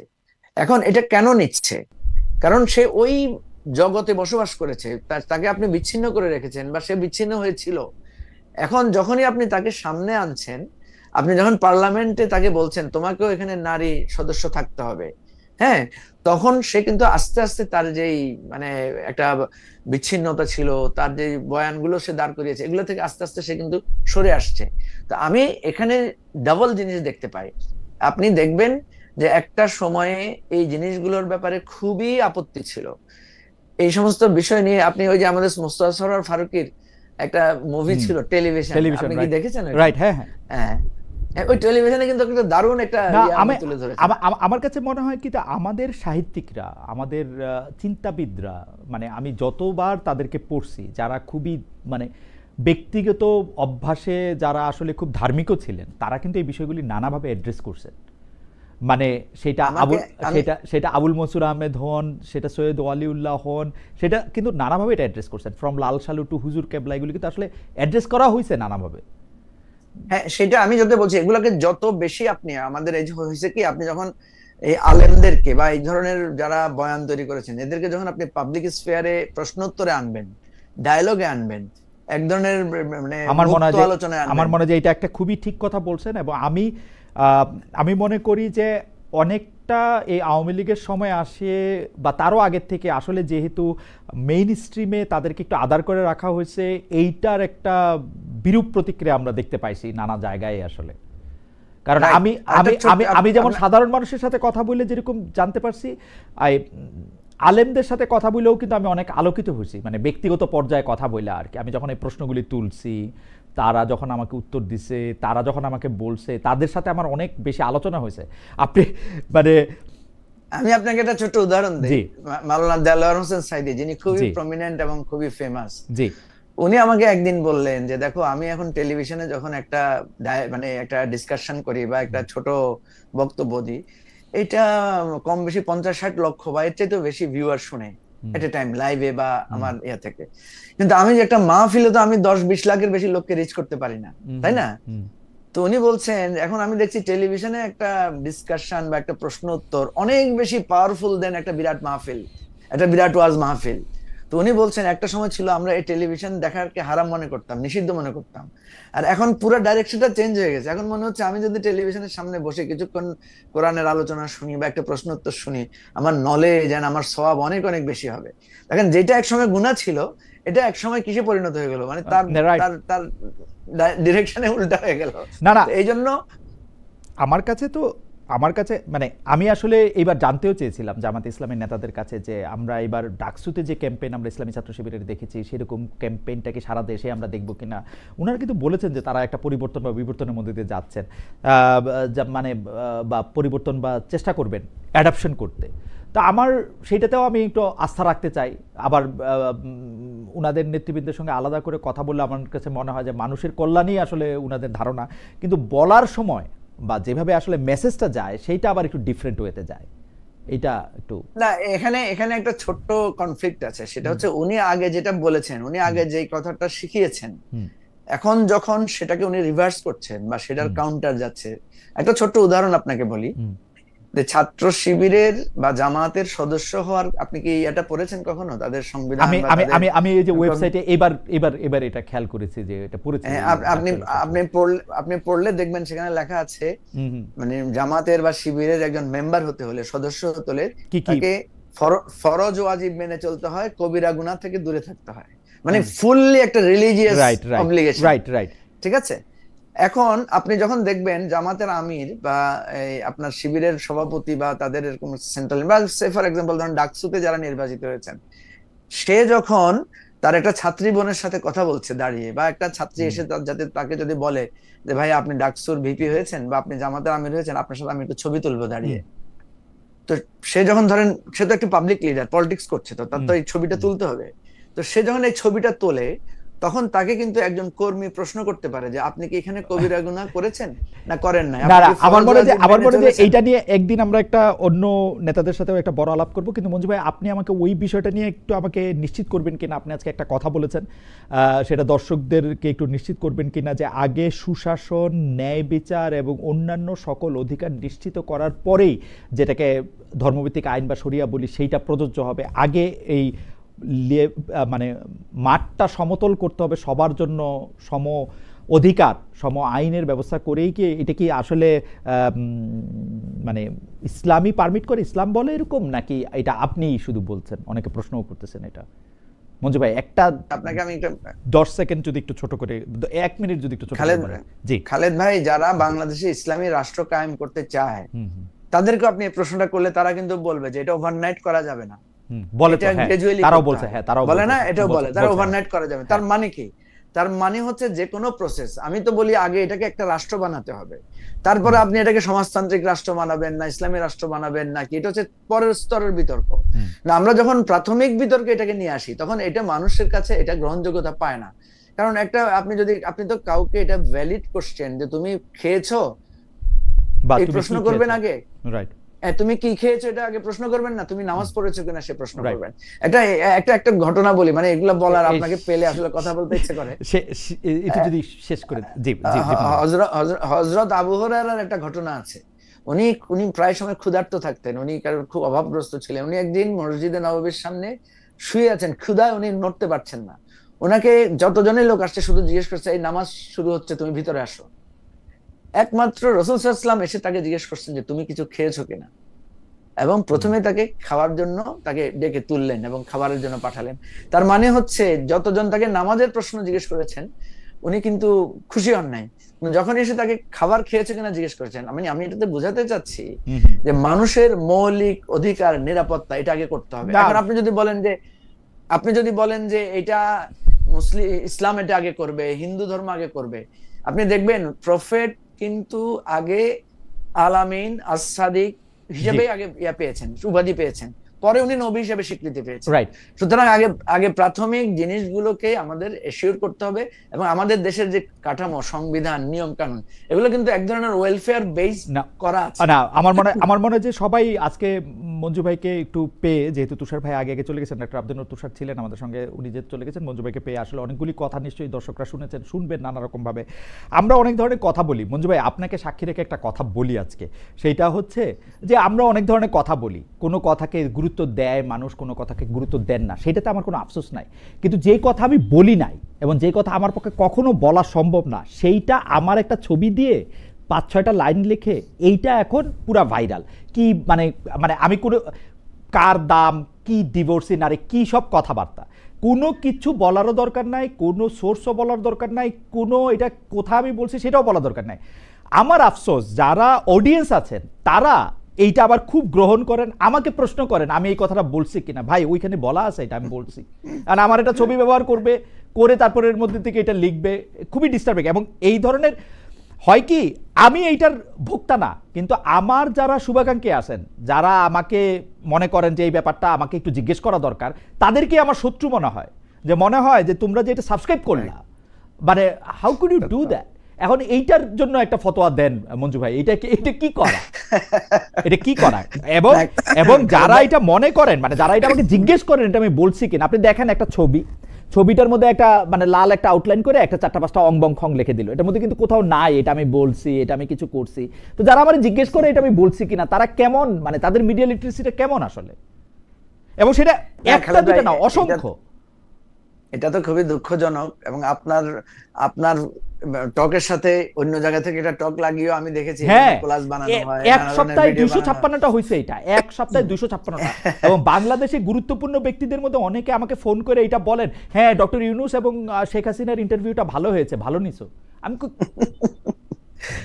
আপনাকে আমি কি বলবো, আমার বাসায় আমাকে বলতেছে যে খালিদ ভাই এরকম একটা ইন্টারভিউ নিল। আমি বললাম যে খালিদ ভাই এরকম ইন্টারভিউ নিলে তো আমরা আগেই জানতাম। যাই হোক, এই কাজগুলো যারা করেন এদেরকে আপনি কি হিন্দু বলবেন না মুসলমান বলবেন না খ্রিস্টান বলবেন? কোন ধর্মে এটা বৈধ আছে বলেন? কোন ধর্মে আপনি এটা, কোন ধর্মে এটা বৈধ আছে বলেন? তাহলে এই কাজটা যারা করেন তারা প্রথমত আমি মনে করি একদম 1 নম্বরে আমি বলবো যে এরা ধর্মদ্রোহী লোক, যে কোনো ধর্মই মানে না। হ্যাঁ, যে লোকটা নামাজ পড়ে না, কোরআন পড়ে না, বা পূজা করে না, বা মন্দিরে যায় না, সেটা আলাদা ধরনের অপরাধ। কিন্তু যে এই কাজটা করে সে কিন্তু আসলে সকল ধর্মের নীতিকে অমান্য করে। ঠিক আছে, না যে এই কাজটা করে সে অপরাধী। কিন্তু আমি আমার শ্রোতা বন্ধুদের, দর্শক বন্ধুদের জন্য একটু বলি যে মিডিয়ার ভোক্তা হওয়ার ক্ষেত্রে একটু সতর্ক না হইলে এই যে এই সব ধরনের জিনিসের আসলে খুব রমরমাও হয়। আমরা অনেক কষ্ট করে একটা অনুষ্ঠান করি বা অনেক কষ্ট করে একটা বস্তু সাজাই, আমাদের এডিটোরিয়াল টিম বা রিসার্চ টিম পাশাপাশি করে, সেই সব যত না বেশি মানে মনোযোগ পায়, তার চেয়ে এইসব গার্বেজ অনেক বেশি মনোযোগ পায়। আমি এটার হিসাবটা বুঝি না কিন্তু আসলে। সত্য সত্য সত্য খালিদ ভাই, আমি বহুবার অনেক পজিটিভ কথা বলি, দেখি কেউ কোনো মানে ধন্যবাদও দেয় না, কেউ কিছু বলে না। কোনো একটা কথা যদি নেগেটিভ হয়েছে সেখানে দেখবেন আমার ফেসবুকে কমেন্টে ভরে যাচ্ছে। কোন একটা পছন্দ তার অপছন্দ যদি হয়, অ্যাবসলিউটলি। মঞ্জু ভাই, এটা হলো আমাদের দুর্ভাগ্য। মুজিবুর রহমান মঞ্জু ভাই, আপনাকে অনেক ধন্যবাদ। দর্শক আপনাদেরকেও ধন্যবাদ। আপনারা অনেকক্ষণ ধরে ডক্টর আব্দুল নূর তুষার ছিলেন, তিনি তার বক্তব্য আমরা শুনলেন। আমরা মঞ্জু ভাইয়ের ব্যাপারে সাথে অনেকগুলি বিষয় নিয়ে কথা বললাম, বিশেষ করে দুর্নীতি এবং ধর্ম, পাশাপাশি হচ্ছে জনাব তারেক রহমানের বক্তব্য, এবং সবার আগে যে উপদেষ্টাদের নিয়ে আমরা মঞ্জু ভাইয়ের অনেকগুলি গুরুত্বপূর্ণ পয়েন্ট শুনেছি। আপনারা নিশ্চয়ই আবারও এটি দেখবেন। মঞ্জু ভাই অনেকগুলি বিষয় আমাদের সাথে শেয়ার করার জন্য আপনাকে অনেক অনেক ধন্যবাদ। ধন্যবাদ খালিদ ভাই, ভালো থাকবেন। জি, দর্শকদের শুভেচ্ছা নিয়ে শেষ করছি আজকে।